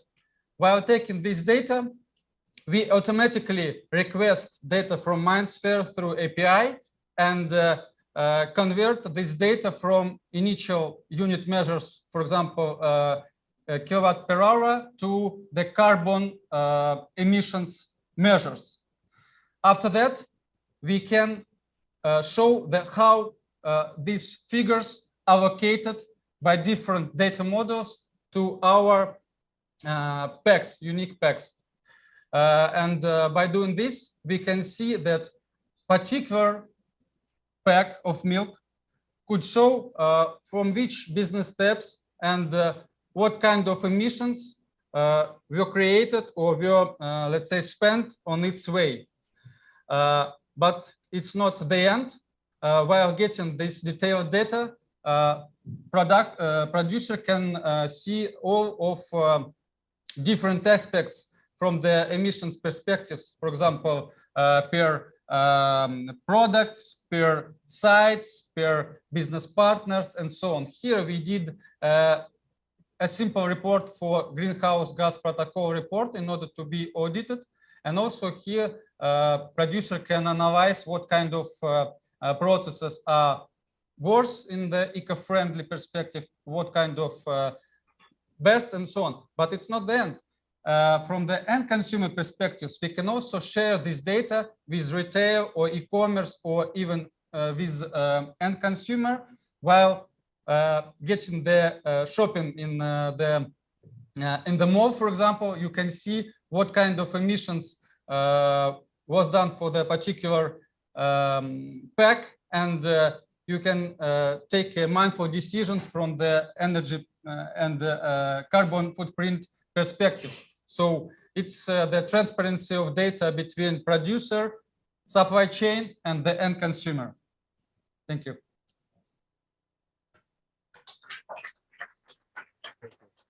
Perfect. Well done. Let's open it up to the jury. Do we have questions on site?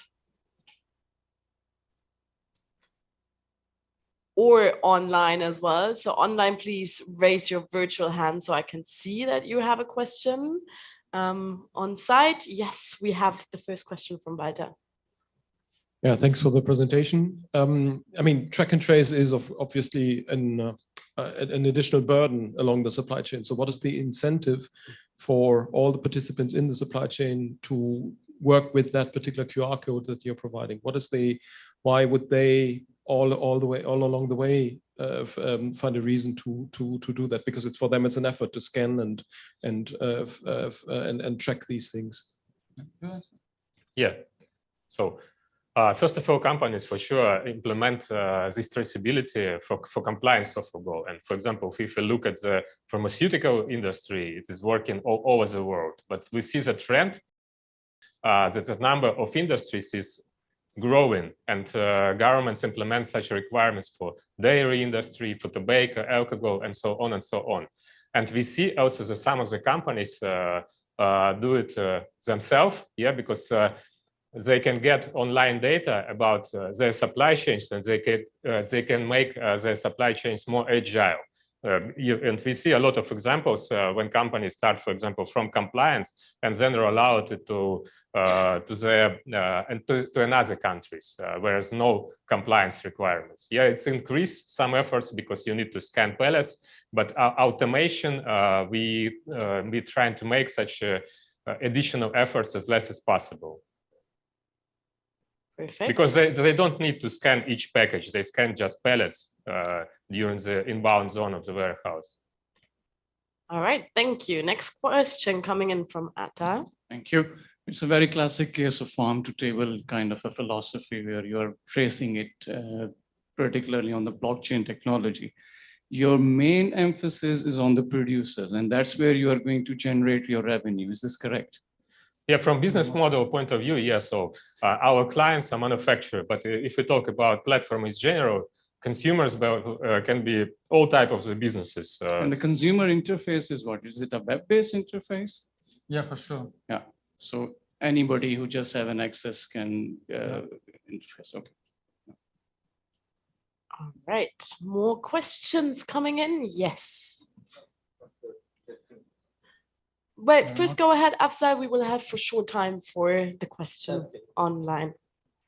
Thank you. Actually, it's a very important concept going forward, you know, just getting those statistics about the carbon footprint and other things, understanding where it actually came from. Now, my question is, the data is important. If one chain is broken, then you don't have the entire end-to-end thing. So how do you solve that?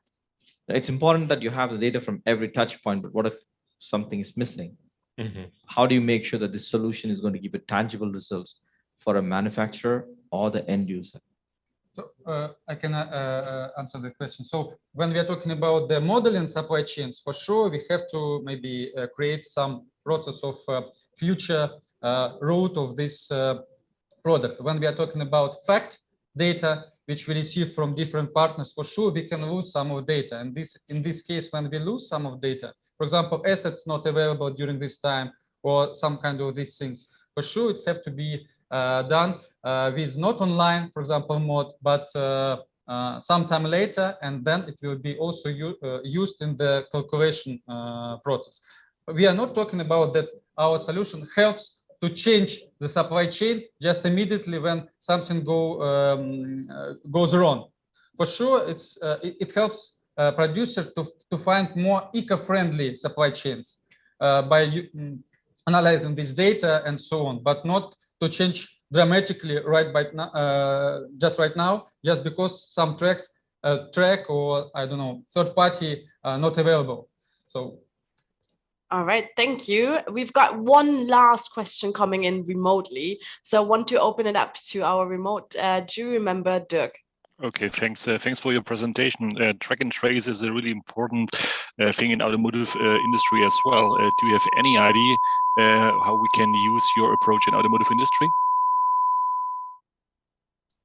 Yes, thank you very much for your question. So generally, so our solution doesn't depend on the type of the asset. Yeah, so because it has already working, for example, for tire manufacturers, for pharmaceutical companies, for dairy companies, for some beverages and so on. Yeah, so and definitely we can also track and trace the movements of parts, for example, or and other things. Any things which serialized, actually.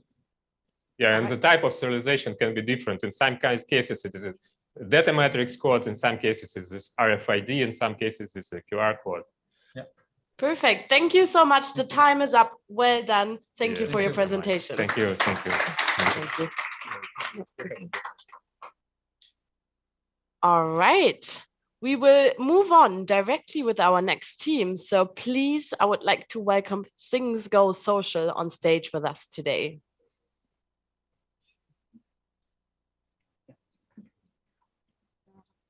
Hi, everyone. This is Simarpreet Kaur and my business partner, Harpreet Singh. We are from Things Go Social India. AI can predict and analyze. We all know that. But let's step back and see the ground reality. There's something missing. Majority of manufacturing industry comprise of small and medium-sized enterprises. These as SMEs actually still react with some of the very basic technologies. They're pretty far off from AI right now. They don't have standardized workspace systems. They don't have standardized, they don't have very educated or very highly, very brilliantly empowered workforce. So this is where TGS steps in. So basically, what we do is we try to leverage the power of data and analysis and try to deliver it to SMEs. To do that, what we're trying to do is we took the problem statement given by MHP to us, and we added few things to it. Firstly, we added a quality checkpoint where we will discuss two cases. Number one, where this system is done manually in a traditional industry and a smarter industry. So we took the data real time and we created a digital twin. So right now you can see this is data which is shown at digital twin, which we have created. There's a AGV, the position of AGV is being traced. Real-time data of all the nodes of the machines is being shown on the system. So what's happening is, this is the first step of creating a digital twin on the system. Secondly, on our console, what we are able to do is we are able to monitor, manage all different KPIs of these robots. So starting from their runtime, cycle time, their production planning, whatever PP we have created, so that can be automatically synced to the system, and then overall efficiency could be calculated. So that is the phase one. Beyond that, what we did is we took that data and put it into MindSphere prediction engines, and we created a LSTM based AI models So that those models were able to provide us the data of future. So we were able to predict, for example, if I planned a production plan, what would be my basically time on which this production plan has acted, and when would be my downtimes occur in future. Those time slots were predicted. So what happens is, as an organizer, as a manufacturer, I can understand that how I can leverage this data and plan my future supply chain, future market value. So that's the one thing. Second thing is, what we did is we also did another part to it. So as we had this scenario that we had a QC station. So this is a QC station which we deployed in India. So there is this guy who's checking the pieces, doing a manual QC and putting the data onto the system. Now, as we discussed, there's a high iteration rate in the industries across the world where the workforce has keep on changing because of the wages and everything. So we created a very simple GUI based system where this QC is real-time implemented by the worker. There's a gamification happening at the top. So worker has to only understand that he has to keep his performance above 80%, 90%. So right now the worker efficiency is in the red zone, and you can see he has to always keep his car at the right position. So that's his target.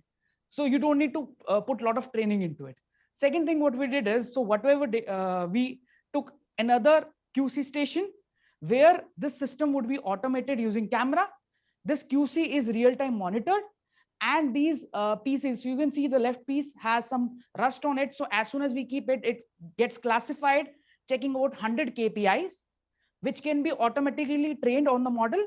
And post that, the real-time QC could be done by simple webcam-based cameras. You don't need a highly expensive cameras all for this. So next thing is how we leverage MindSphere. So what we did is we used multiple components of MindSphere, starting from the training Jupyter Notebook. So we trained our models on Jupyter Notebook, and post that we implemented them on MindSphere. Next thing what we did is we used different API based mechanisms, and we implemented all those to our server, which is real time showing all these KPI data, production and planning data.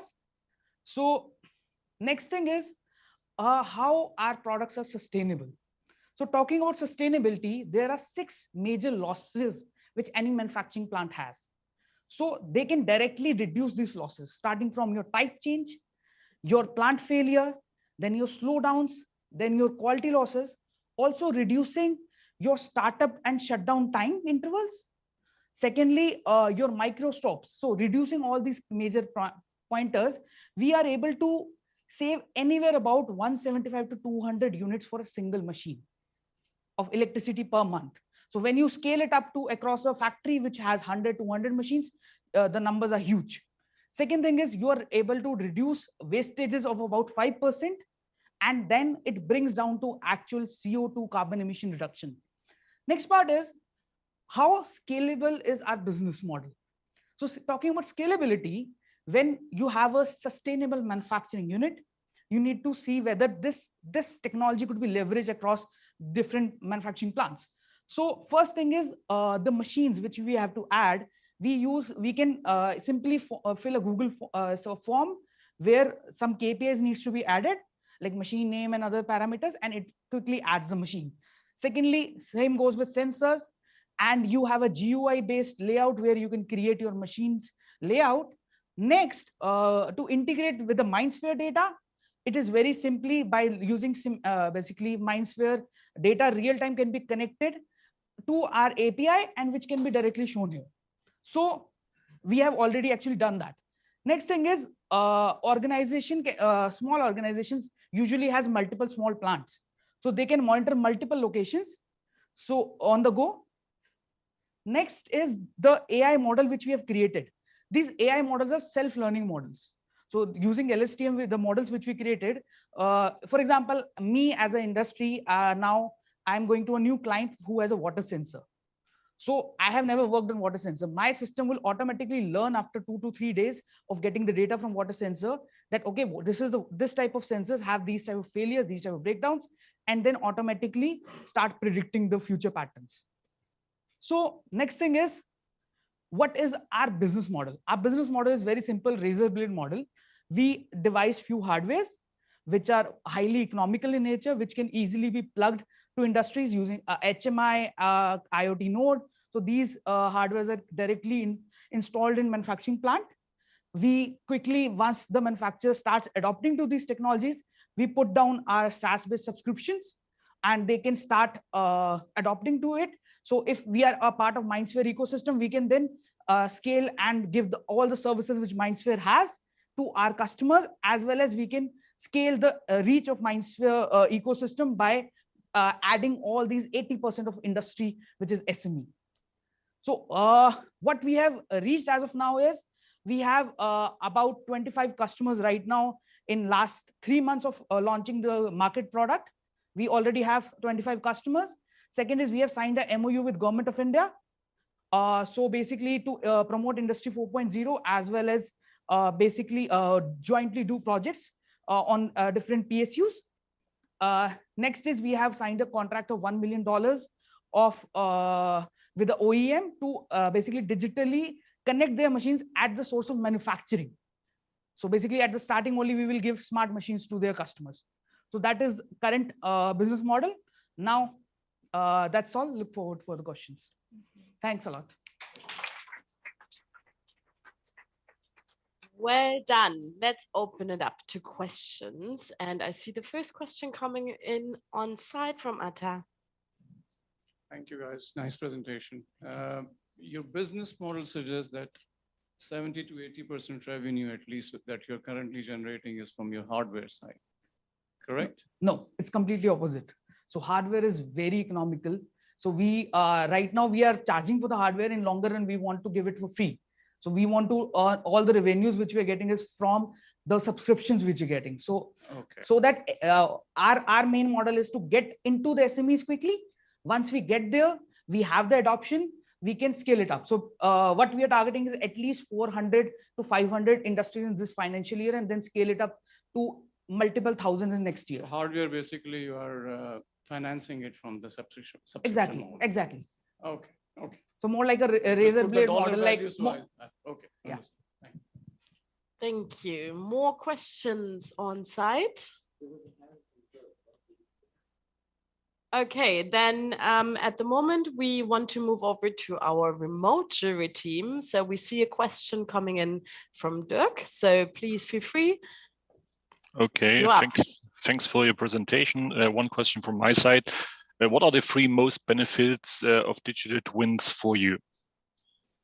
So digital twin, firstly, is able to give industry a real-time insight, what's happening on the ground. Secondly, what they are able to do is because we have a feedback loop. So once they are having a real-time visualization, so if there's a layout which we have created where you can put down a actuator, regulator, or a sensor or a controller-based feedbacks. So you can create a simple graphical system and you can put down whatever. For example, if my values goes beyond this, shut down the motor, shut down the pump. So whatever KPIs, I can set that and I can quickly get those actions on the ground. The third part from our digital twin, which we are able to generate, is we are able to basically create a visualization of complete industry on a single block. Because what happens is when you talk about industrial visualization and you see a report of machines and everything, at the end, I can't understand what would be my future just by understanding a single machine till the time I have a complete broader perspective of my factory. So that's what we're trying to do from it.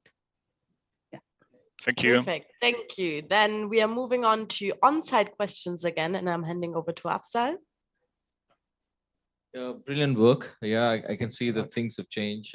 Good that you actually use the data what's provided by MHP. What I want to know is what are the insights you're able to provide to MHP and say, hey, look, this is what we found from the data. These are the anomalies or these are the improvements. Are you able to give me a few examples? Yeah.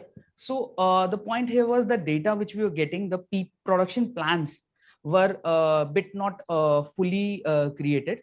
So we created especially an auto case for that.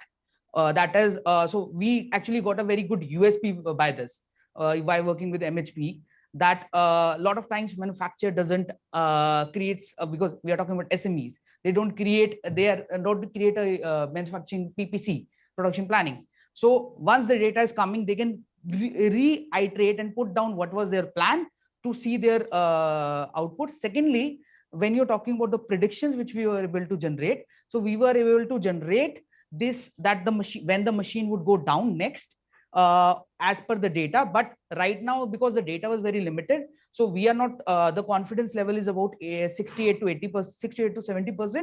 Whereas parallelly, the machine which I showed where we were doing QC, we were able to judge that about 96%. So that's the point. All right, perfect. Last quick question coming in from Samnat. Great presentation. Can you quickly talk about what is it that you're using MindSphere for? I can understand, everything that you talked about, right? And the SaaS model that you have, but what is it that you're using MindSphere for? Maybe you can talk about that a little bit. So complete AI is deployed right now on MindSphere. So even the training, so we directly connected the data which we are getting from MindSphere to the Jupyter notebook, which is training, MindSphere training, application. So we trained our application on that. Post that, we use the MindSphere only to deploy the model. So the complete there's 6 AI models which we have created. All of them are real-time running. So it can be also rolled out as a separate service just to provide AI predictions to the customers about their production and their production efficiency and all of those things. So basically, since the aim was to solve scalability issue and customization issue, because whenever you go to any client as an IoT consultant, they're like, you know what, I have this problem, solve this for me like this. I want this kind of customization. So if you have these kind of microservice with respect to not just the backend, but the front end, and they're separate, so you can just, mix and match and you can give it to the client. It's very easily to customize these products. All right, perfect. Thank you so much. The time is up. Well done. All right, and then we move on directly to our next team. I want to ask Q Lecter on stage. Welcome. Hello. Okay, so hello also from my side. Today we're gonna present you with our vision how to bring scalability in digital solutions in manufacturing. So my name is Tomasz, with me is Blaž. We come from company Q Lecter, and we come with really a lot of experience in implementing AI solutions in practice and solving real problems for more than 15 years. So problems as difficult as this one as I'm going to describe. I'm going to walk you through a process that is really, really frequent on the shop floor. And we're going to use this timeline right here. We are currently here with now, and let's say that on the shop floor currently there is a meeting because a week ago there was a problem, organizational downtime, tools were not ready. And after this event, guys or the team was trying to find another solution. So they were firefighting. And just 2 days ago, one of these guys or one of the team was performing analysis, trying to find out what went wrong. And today, when they have a meeting, so they try to figure out a measure. They want to learn something out of it. So the next time the same thing will not happen. We see this over and over again in manufacturing companies, going from automotive to chemical industry. But it's not just for the tools. It's also for other type of organizational downtimes. And we ask ourselves and also our clients, why does that happen? And they were like talking to more than 100 of these, let's say, clients. They reported, first of all, they are missing real-time data, and they see that data is in different silos. It's in ERP, to Excel files, phone calls, emails, so many different data sources. They also report there is a big difference what they plan and what actually happens on the shop floor.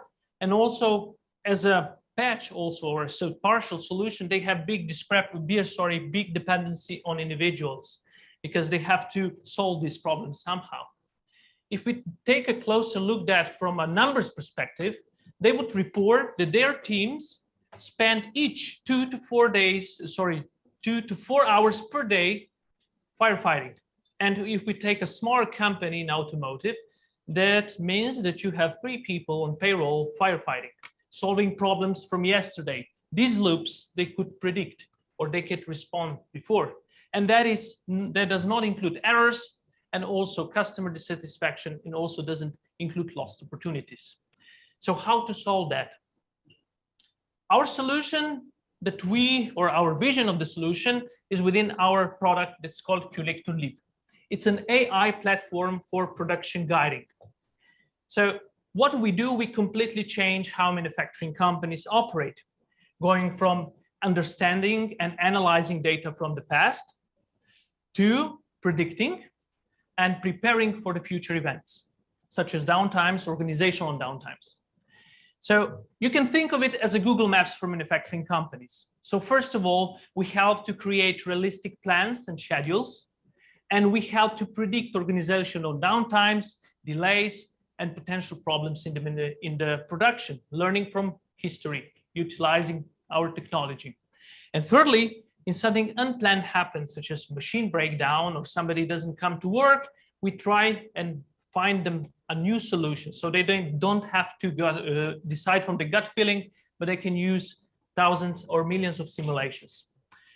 Let's have a look from the technological perspective and how does it feel in the MindSphere. So if we take our timeline that we have from the beginning, we first need master data and we need past bookings in Q-Leap to Leap. We also need historical data that comes through the MindSphere to Leap, so does the real-time data. And then Leap runs its complicated engine and then returns predictions and insights in two ways, what we have also demonstrated in MVP. So through the MindSphere for the other apps to use, so they can also get a context from ERP system enriched with the simulation and forecasts or predictions, and also directly to people, so they can react to the problems on the shop floor. Now I'm kindly asking Blaž to present us MVP. Okay, thank you, Tomasz. So what we are taking here, we are taking the real-time data from MindSphere, and we are putting it in the context of the production plan as it's currently committed to ERP system. So we match the machines from the shop floor that we see in MindSphere with the work centers as they are defined in ERP system. And we use the historical data from MindSphere to model and learn how the work centers operate and behave in reality. We then do each few minutes, we run millions of simulations, taking the models that we learn about the individual work centers and create a realistic prediction of how the current plan will be put into practice on the shop floor. This gives us a couple of scenarios, actions we can do. We can make a plan of the tool setups that will happen in next days. And this can serve as an input for the tool workshop so they can prepare the tools in the correct order and team coordinators to organize the workforce accordingly. We also use the predictions to predict how estimate how the material flows will flow through the factory for the next days. And we can use this to either schedule the deliveries between the warehouses and the production sites, as well as get early warnings that a particular order for a customer will be late. So we can take all the insights that are created or discovered within Leap and we push them back into MindSphere. So then in MindSphere, we bring back the context of the realistic estimation of how the production plan will happen that is more accurate than the one in ERP system and allow other applications in MindSphere to take advantage of this additional data. Thank you, Blaž. So what was actually demonstrated here is that MindSphere actually acts as eyes on the shop floor for Leap on one side. On the other side, Leap also provides information for other apps through the MindSphere to use.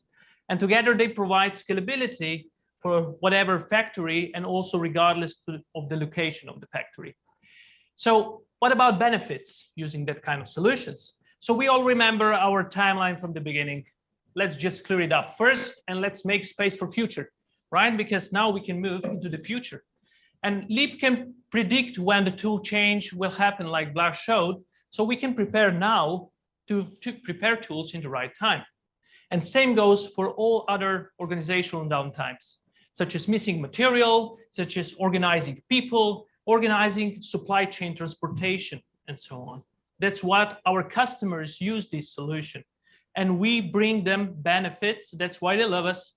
And we help them to save time, at least 2 days per week for key personnel involved on the shop floor and planners. We help them to shorten lead time by 10%, especially on manual assembly lines, We help them to reduce organizational downtimes by 25%, and we help them to increase overall efficiency from let's say 75% to 80%, especially in automotive. And from sustainability point of view, we help them to produce more with the same resources. I would like to sum up with our business model.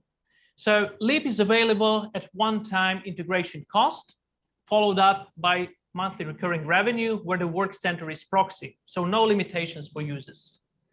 And given the benefits that we saw in the previous slide, the return for our customers is between 1 and 1.5 years.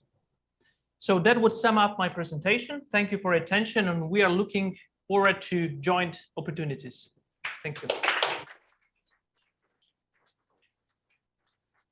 Good job, well done. And I can already see remote hands going up. So I would say we are starting directly with our remote jury members. And I can see Dirk, you had your hand up first, I guess. So please go ahead, please ask your question. I have not raised my hand, sorry. All right. It's Johan. Then Johan, please go ahead.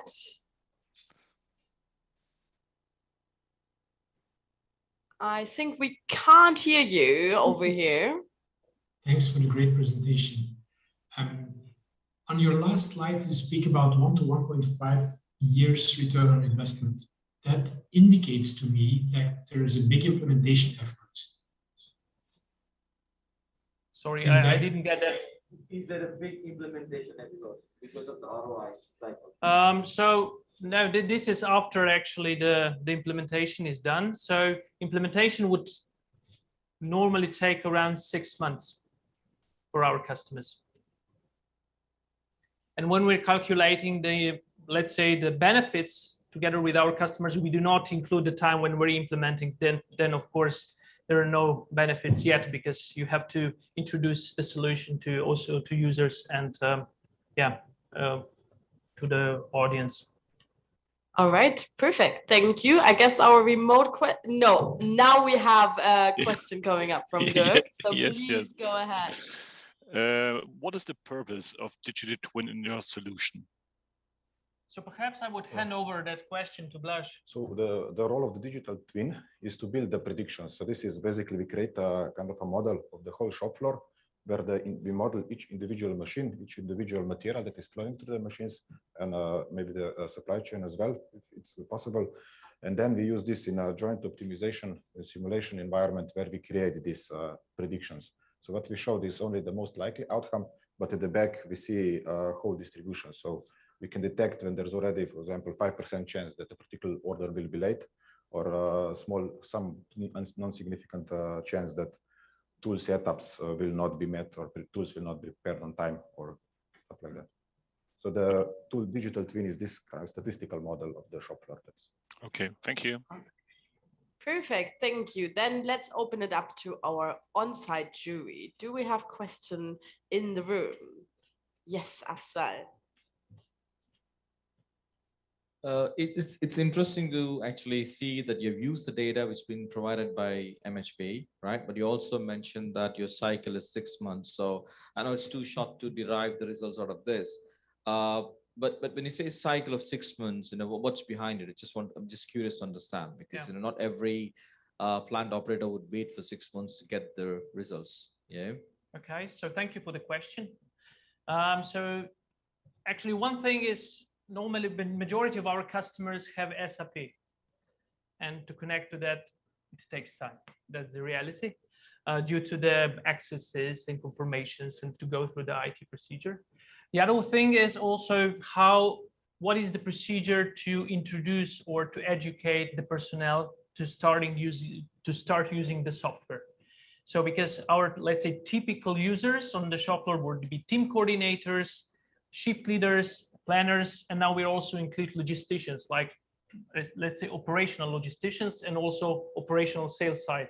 So because that reduces the otherwise really frequent phone calls between these personas, because they can see what's clearly going to happen in the coming shifts days, and that reduces the level of communication on a daily level. So it's quite wide as a solution, integrating in the manufacturing company. That's one reason, and the other reason is, let's say, from the perspective that we are connecting to ERP, MES system, and if there is an IoT system. So it really integrates vertically through all IT systems. We try to make it easy by having prepared APIs. So that's why we certified SAP Silver Partner and so on. And also this is one of the efforts today with the MindSphere. It was really easy. That's on the positive side to integrate them. All right, perfect. Thank you. I see the time running out. Q&A is up. Thank you so much. Well done. Thank you. All right, everyone on site and also at home. We want to see the next team. We want to bring on stage Logic.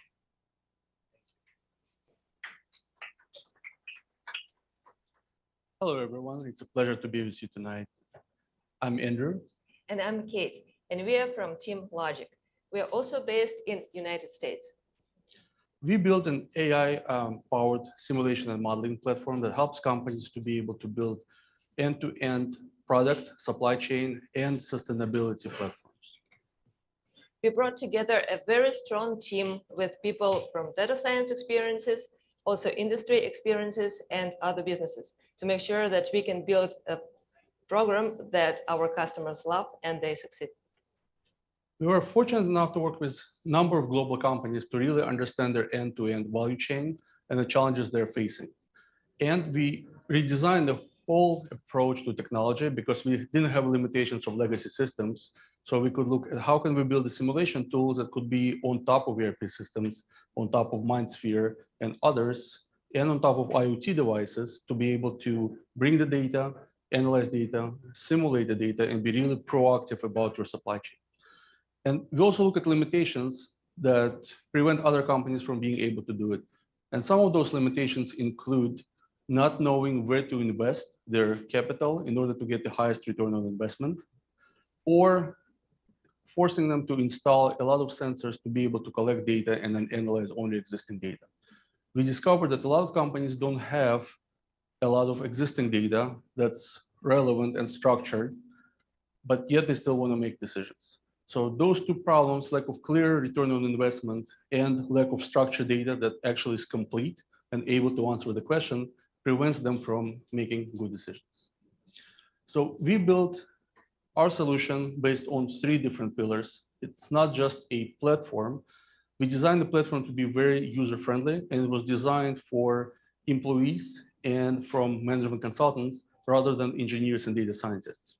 So everything was designed to make sure that our customers actually can use the platform, and it's scalable from factory to factory, from different regions, from different parts of the globe and different functions, so they can collaborate together. We also redesigned the way machine learning learns. Instead of just analyzing the existing data and using statistical models, the platform is designed to learn about how data is interconnected, what data is missing for us to be able to make decisions, and then who has the expertise to quickly capture that information. And that also led to a new analytics framework where we can start with a business question in mind, create a model very quickly, and then be able to answer the question. And then through iteration cycle and scientific method, we can actually improve the performance and business outcomes. So 3 days ago, we started with amazing team at MHP who built the whole line, and Siemens digital twin that provided us information online. And we started with a brand new model. And our goal was to see how much can we accomplish in 3 days and what type of questions we could actually simulate. So first, we start with inputting the data that's actually relevant to the business cases. And that data is static and dynamic and real time. So a lot of data is coming from MindSphere. And if we don't have data to be able to answer the business questions, we simulate the data. So the data is done with the experts, and we can simulate the range. And what makes it powerful as well is that formulas over here on the bottom, you can quickly click on the formula, see what goes inside of each formula, break it down. And if it doesn't apply to your factory, you can change it yourself very quickly, which means that all the inputs, all the formulas, and all the outputs are fully customizable, making it very scalable. The dashboard is designed for different users in mind as well. So for executive perspective, you want to look at how your business is performing. What's included in your supply chain from end to end? Is it procurement? Is it product formulation? Is it supply chain formulation? And it's low code, no code. So you can take any KPIs, you can drag them, make them important. But what's more important, those formulas we created are powering simulations. So if you see how one variable is changing, for example, here, the inventory is a little bit low. So what happens if we increase production by 1%? It doesn't just increase production, it actually has impact on the rest of the value chain. So we can also double click into any of them. So right now we can double click into production and not just get a summary of information, but actually be able to get to a granular level to really understand what's going on with our business. We also connect all the information back to products, so we can understand from bill of materials what goes inside of every product, components, and add sustainability layer. So we understand how much energy are used throughout the supply chain, and how everything is interconnected, so we truly understand the business. And we are adding it one step at a time, rather than just trying to get all this information. This is a more complicated case where we actually looked at the data provided in real time from MindSphere, from the robots at MHP, and we said it will allow us to be able to simulate actual production time versus projected production time, what our utilization is, what the energy consumption is. But then we said we want to answer more questions. So we added additional data to be able to go and simulate what would potential revenue be, what capital turnover price is. So some of the data is simulated, it's not real, but it's within the range of a factory to make sure we see.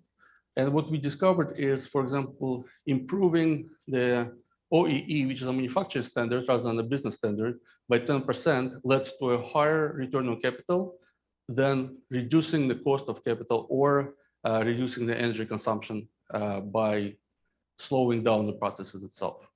And again, this is just one of the simulations. And before we can actually go and take it to executives and say, let's invest in this, we want to verify this. So right in the platform, we can identify who has domain expertise. And if you have this information in the system, it can actually recommend you who has direct expertise on this, and then recommend the experts there. In our case, it's the team at MHP who had the expertise, and our goal is to leverage their expertise. All 3,000 people could access the platform and build those models, run simulations, and if they improve the model, they can implement them very quickly, and they can scale from factory to factory in no time. And now we integrated with MindSphere, so companies don't have to hop from platform to platform. They can easily go into MindSphere, click there, end up in the platform, run simulations, get all the data in MindSphere. And more importantly, now customers can actually go and ask what type of sensor we need to install to get the highest return on investment and have a much more targeted audience and data sets rather than just installing a whole bunch of sensors and then analyzing it for 6 months. That's all. Thank you so much. And just the last sentence, and we built this model in only 3 days, working closely with MHP team and team from Siemens. So just imagine what we can do if we work together for 3 months or so. Thank you. Thank you. Well done. Let's open up the Q&A for the jury, and I want to start over here. I have a question. How long does it take to implement this system? I mean, it seems that there's a lot of data in it. So the way we implement this is we start with a business outcome in mind, and then we look at what variables will go and affect the outcome, what available data you have that's easily accessible. So we take the data that's easily accessible, connect it to the model, and then if we are missing the data, we either make logical assumptions. For example, we take manufacturing data and delivery data, and we simulate how long it's going to take to deliver it. Or we make smart, educated guesses to be able to simulate the data. And then we see how sensitive a data point is to the outcome. If it's sensitive, we recommend collecting the data. If it's not very sensitive, we actually tell you not to spend your money and energy on collecting the data you will not actually implement.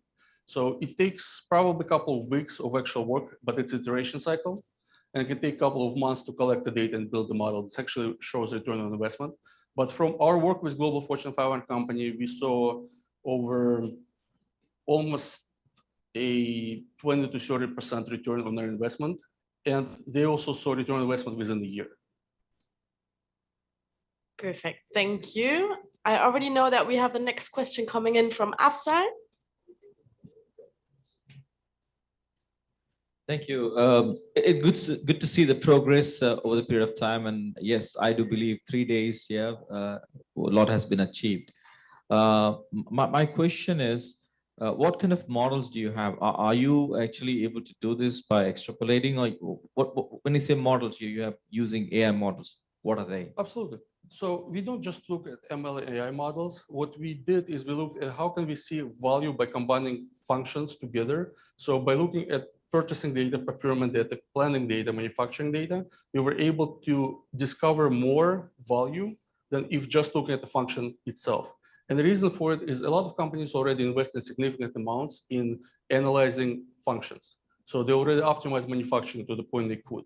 The hard part is trying to create and combine functions together into one.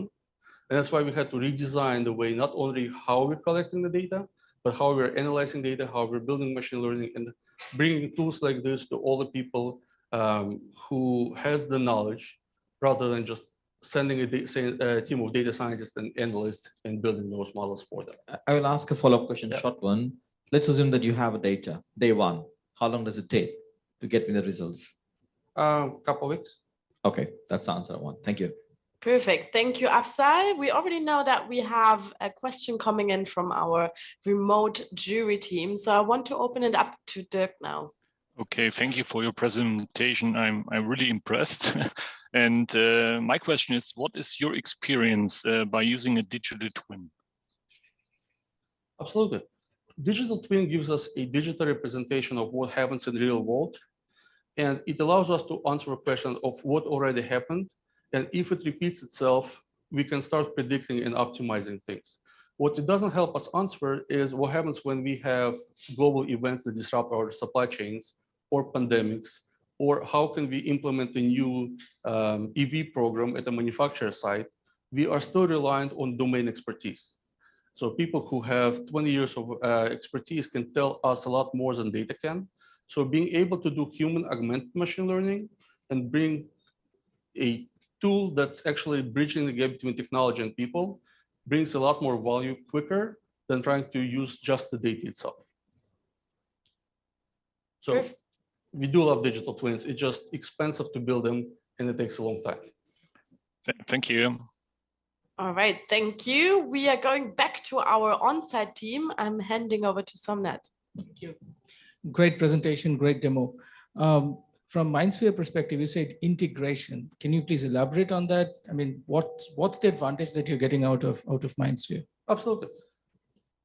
So we are platform agnostic. We worked with Google and Microsoft and now MindSphere. And the idea is that we don't want to limit anyone from data. For example, if you discover that you want to analyze the water consumption over there, and we don't have the right widget or the model for it, ML model for it, you can easily use MindSphere because you're interchanging data, you're pulling data and pushing data. So you can use all the tools MindSphere offers.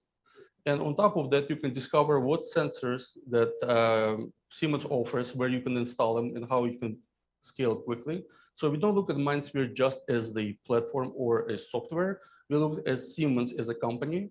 And I think it has a lot to offer in terms of being able to capture data. We just want to make it very targeted so the companies see return on investment very quickly. All right, perfect. Thank you. With that, actually, our time is already up of the Q&A. Thank you so much for your presentation. Well done. All right, we've just seen 5 really great teams. I'm super impressed. For those who have followed us already for the Future Industry Hack, we now want to do the same for the MHP Future Factory Hack. We go into a bit of an online break, also on site, but not for the jury. The jury is still, please joining me in the jury deliberation room where we are going to see who is the winner. So thanks everyone. It has been a great time with all of you on site. Really happy to have you here. Let's go into a short break and we will see everyone again at 7:30.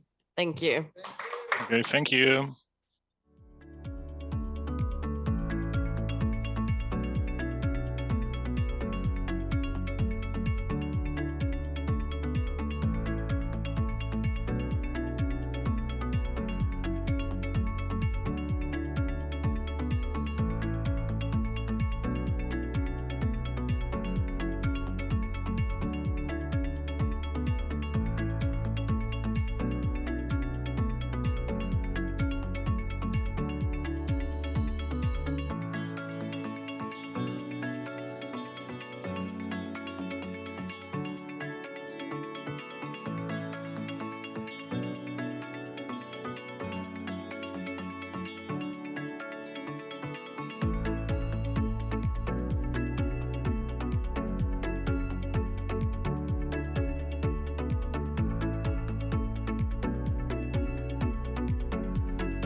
World Series, to the Future Industry Hack, to the MHP Future Factory Hack. You know, we are here today and we've seen in total 10 great pitches. I can already tell you, for both hacks, it was not easy to cure a winner. Before we start mentioning the winner, I want to get Afzal on board. No, that's actually not Afzal. Let me quickly go back. No, I will ask the production to please bring up Afzal's slide, but I can already ask you on stage. Afzal will welcome us again. Say a few words about the Future Industry Hack. Welcome, Afzal.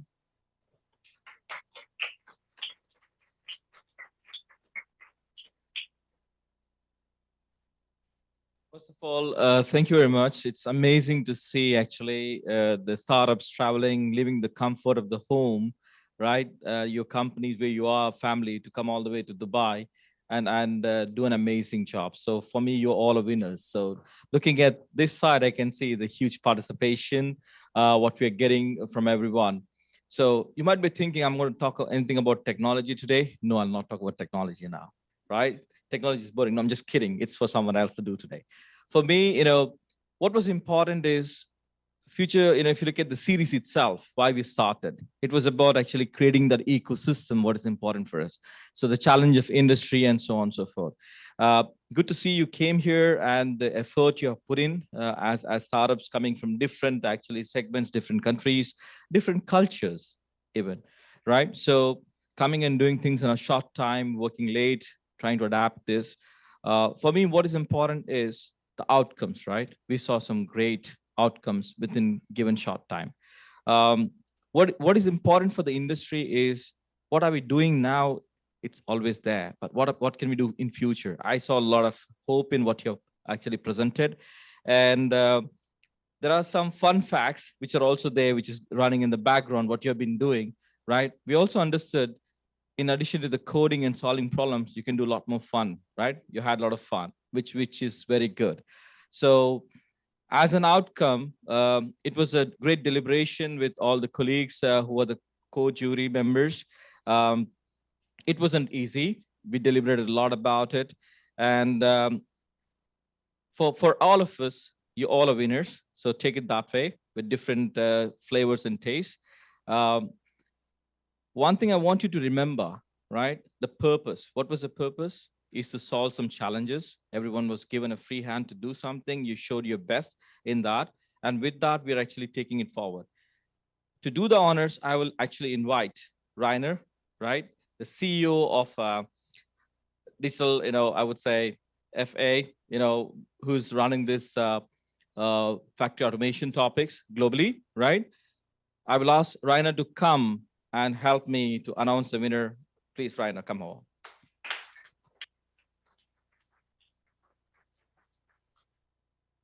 Thank you. And also, I can only, echo what was said. Oh, very, very amazing. And when I came here, say, oh, are you gonna participate in the jury of the hackathon? I thought, well, I go there, and oh, it's in the Expo. Oh, that's good. So okay, let's go there. And I was saying, oh, so I gotta see the pavilions and the animations and the dome, and we're all very excited. But that was not the most exciting thing. The most exciting thing were you. And it were you, and it was your technology, your business model, but much, much more. It was you, your passion, and your dedication of driving things forward. That impressed me most of this trip. And you were all kind of unique, and you all fulfilled the purpose we just were mentioning. And it just, I thought a little bit of what I have seen on the pitches. If you take 4.0 Factory, it helped to make life much more transparent and give a basis for optimization. If I look at AccessHub, it makes life more secure by applying blockchain to the complete supply chain. If I look at Fortifyedge, it makes life much more personalized by applying AI on biometric data. If I look at H2Ok Innovation, it makes life much faster by applying inline quality control. And if I look at WeAR, it makes life much easier because it helps with augmented reality, for example, on the field service. So all of your teams, and you as representative of your teams, really fulfilled the purpose. And all of your teams were a great value, and you're really worthy finalists. And you can be proud because there were 96 teams applying for this hackathon, and you are the last 5. And all of you, we as Siemens see big value, and we want to further invest in you and work with you to also help you in your development, in your companies, in your startup. We believe in this open ecosystems, and you are a big partner for us in that ecosystem. At the end, well, there can only be one final winner. And always you say it's close, it's close. And there was nearly one winner. And then there came some other arguments in, which were also very valid. And then it was changed again. So it was going back and forth. And at the end, we have one final winner. And it wasn't easy. And the winner is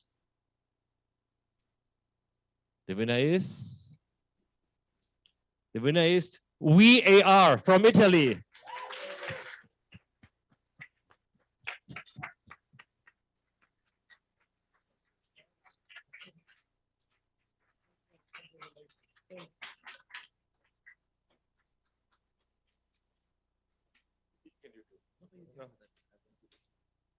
So congratulations.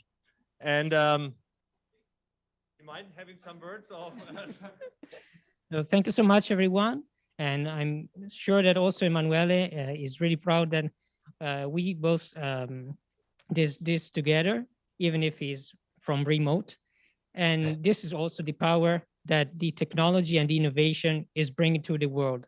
And we think that we can help this to make it farther and have a tangible impact in the lives of everyone. Thanks again. Thank you.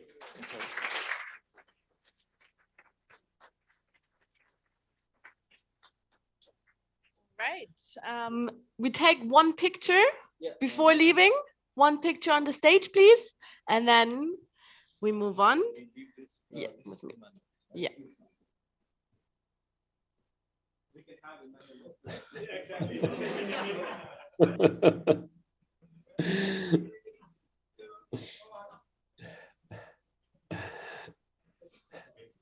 All right.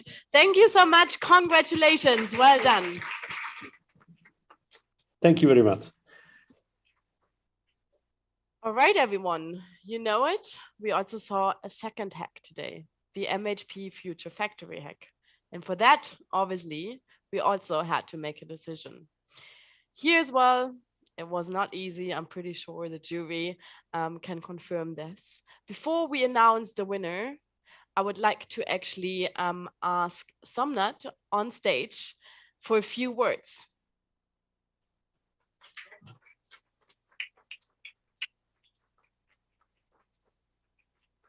Thank you.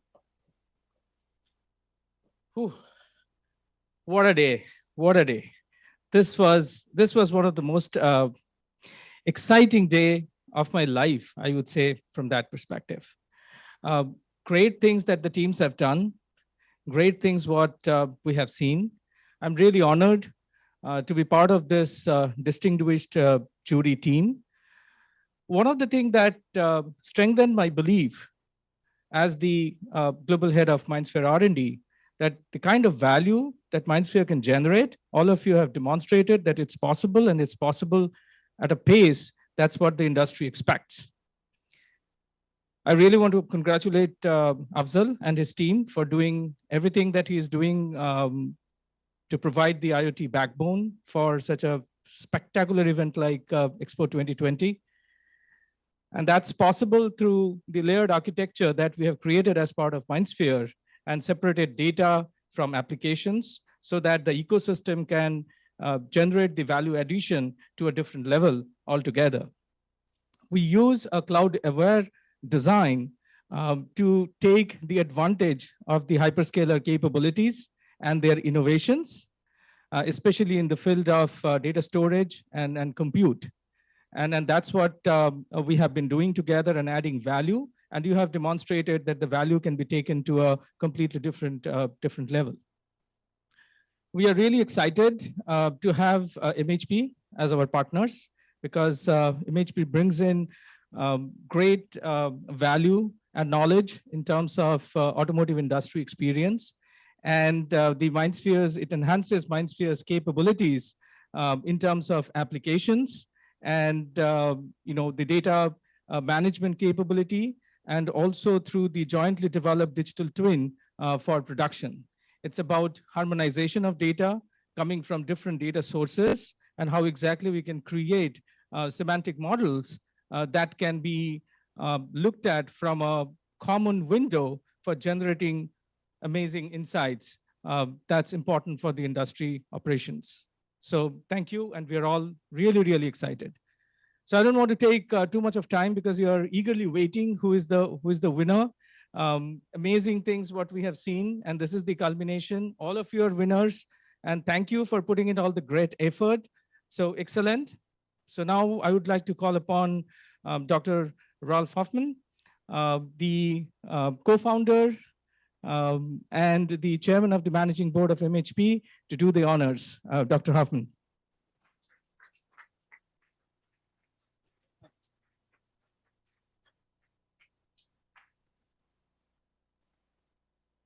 Thank you very much. Before I start with the winner, give me a couple of words. First of all, I want to say thank you to Siemens. I'm very happy, and we are very proud to be here in Dubai to do together with you this hackathon. I'm you as a host in Siemens. We felt very well here. It was a pleasure to be here. And now to the teams. MHP's purpose is enabling you to shape a better tomorrow. And what I've seen today and yesterday, I think with you on our side, I think Siemens and we can help and enable our clients to shape a better tomorrow. We've seen impressive solutions. We've seen creativity. We've seen new ways and new views, which is very good, I think, for us.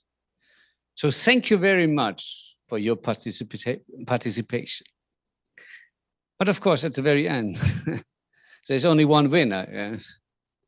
But before I tell you the winner, I want to say I'm very happy that we have a dinner party afterwards, because I think there's a lot to comment after telling the winner.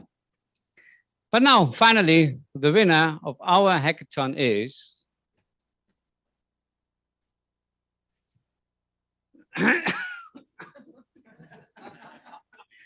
No, I mean, we are not in Los Angeles. Lot shakes from the US.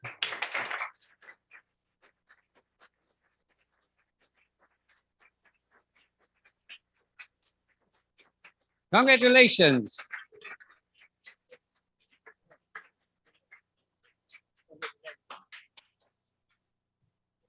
Okay. So,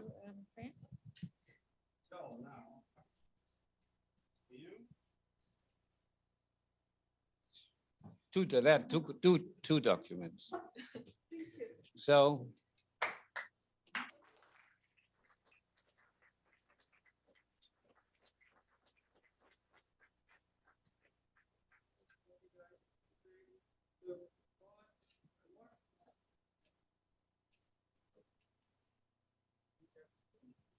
okay, see you soon, huh?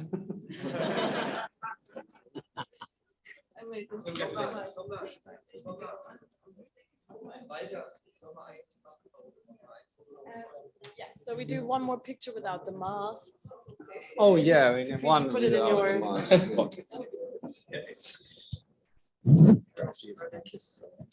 Mhm.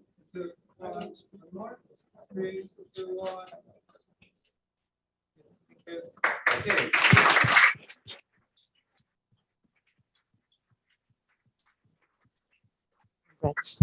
All right, everyone. Wow, I can't believe the day is already over. It has been quite some time, but don't know how it is for you, but for me, time was flying. I want to thank a lot to all the mentors for the Future Industry Hack and for the MHP Future Factory Hack. I want to thank the jury who's been with us, most of them on site, some of them remotely still here with us in a remote way.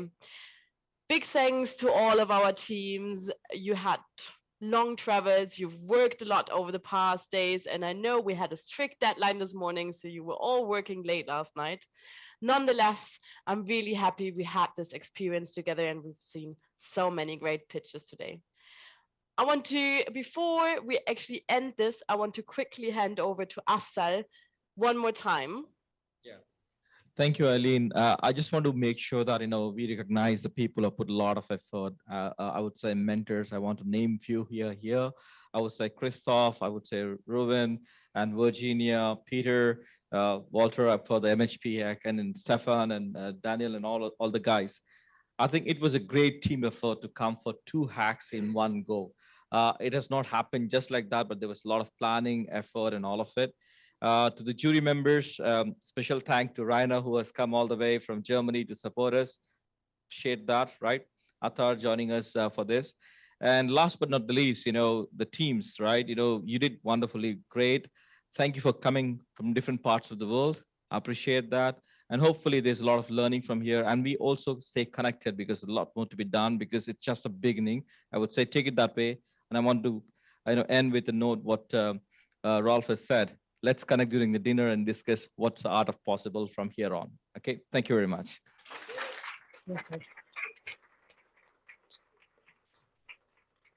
All right, and I think those were great final words, and we can see the spirit of the Future World Series. Once again, thanks a lot. We are off to the dinner party now. Thanks everyone who watched us online. We will be back next month with the last topic of the MindSphere Future World Series. Till then, see you soon.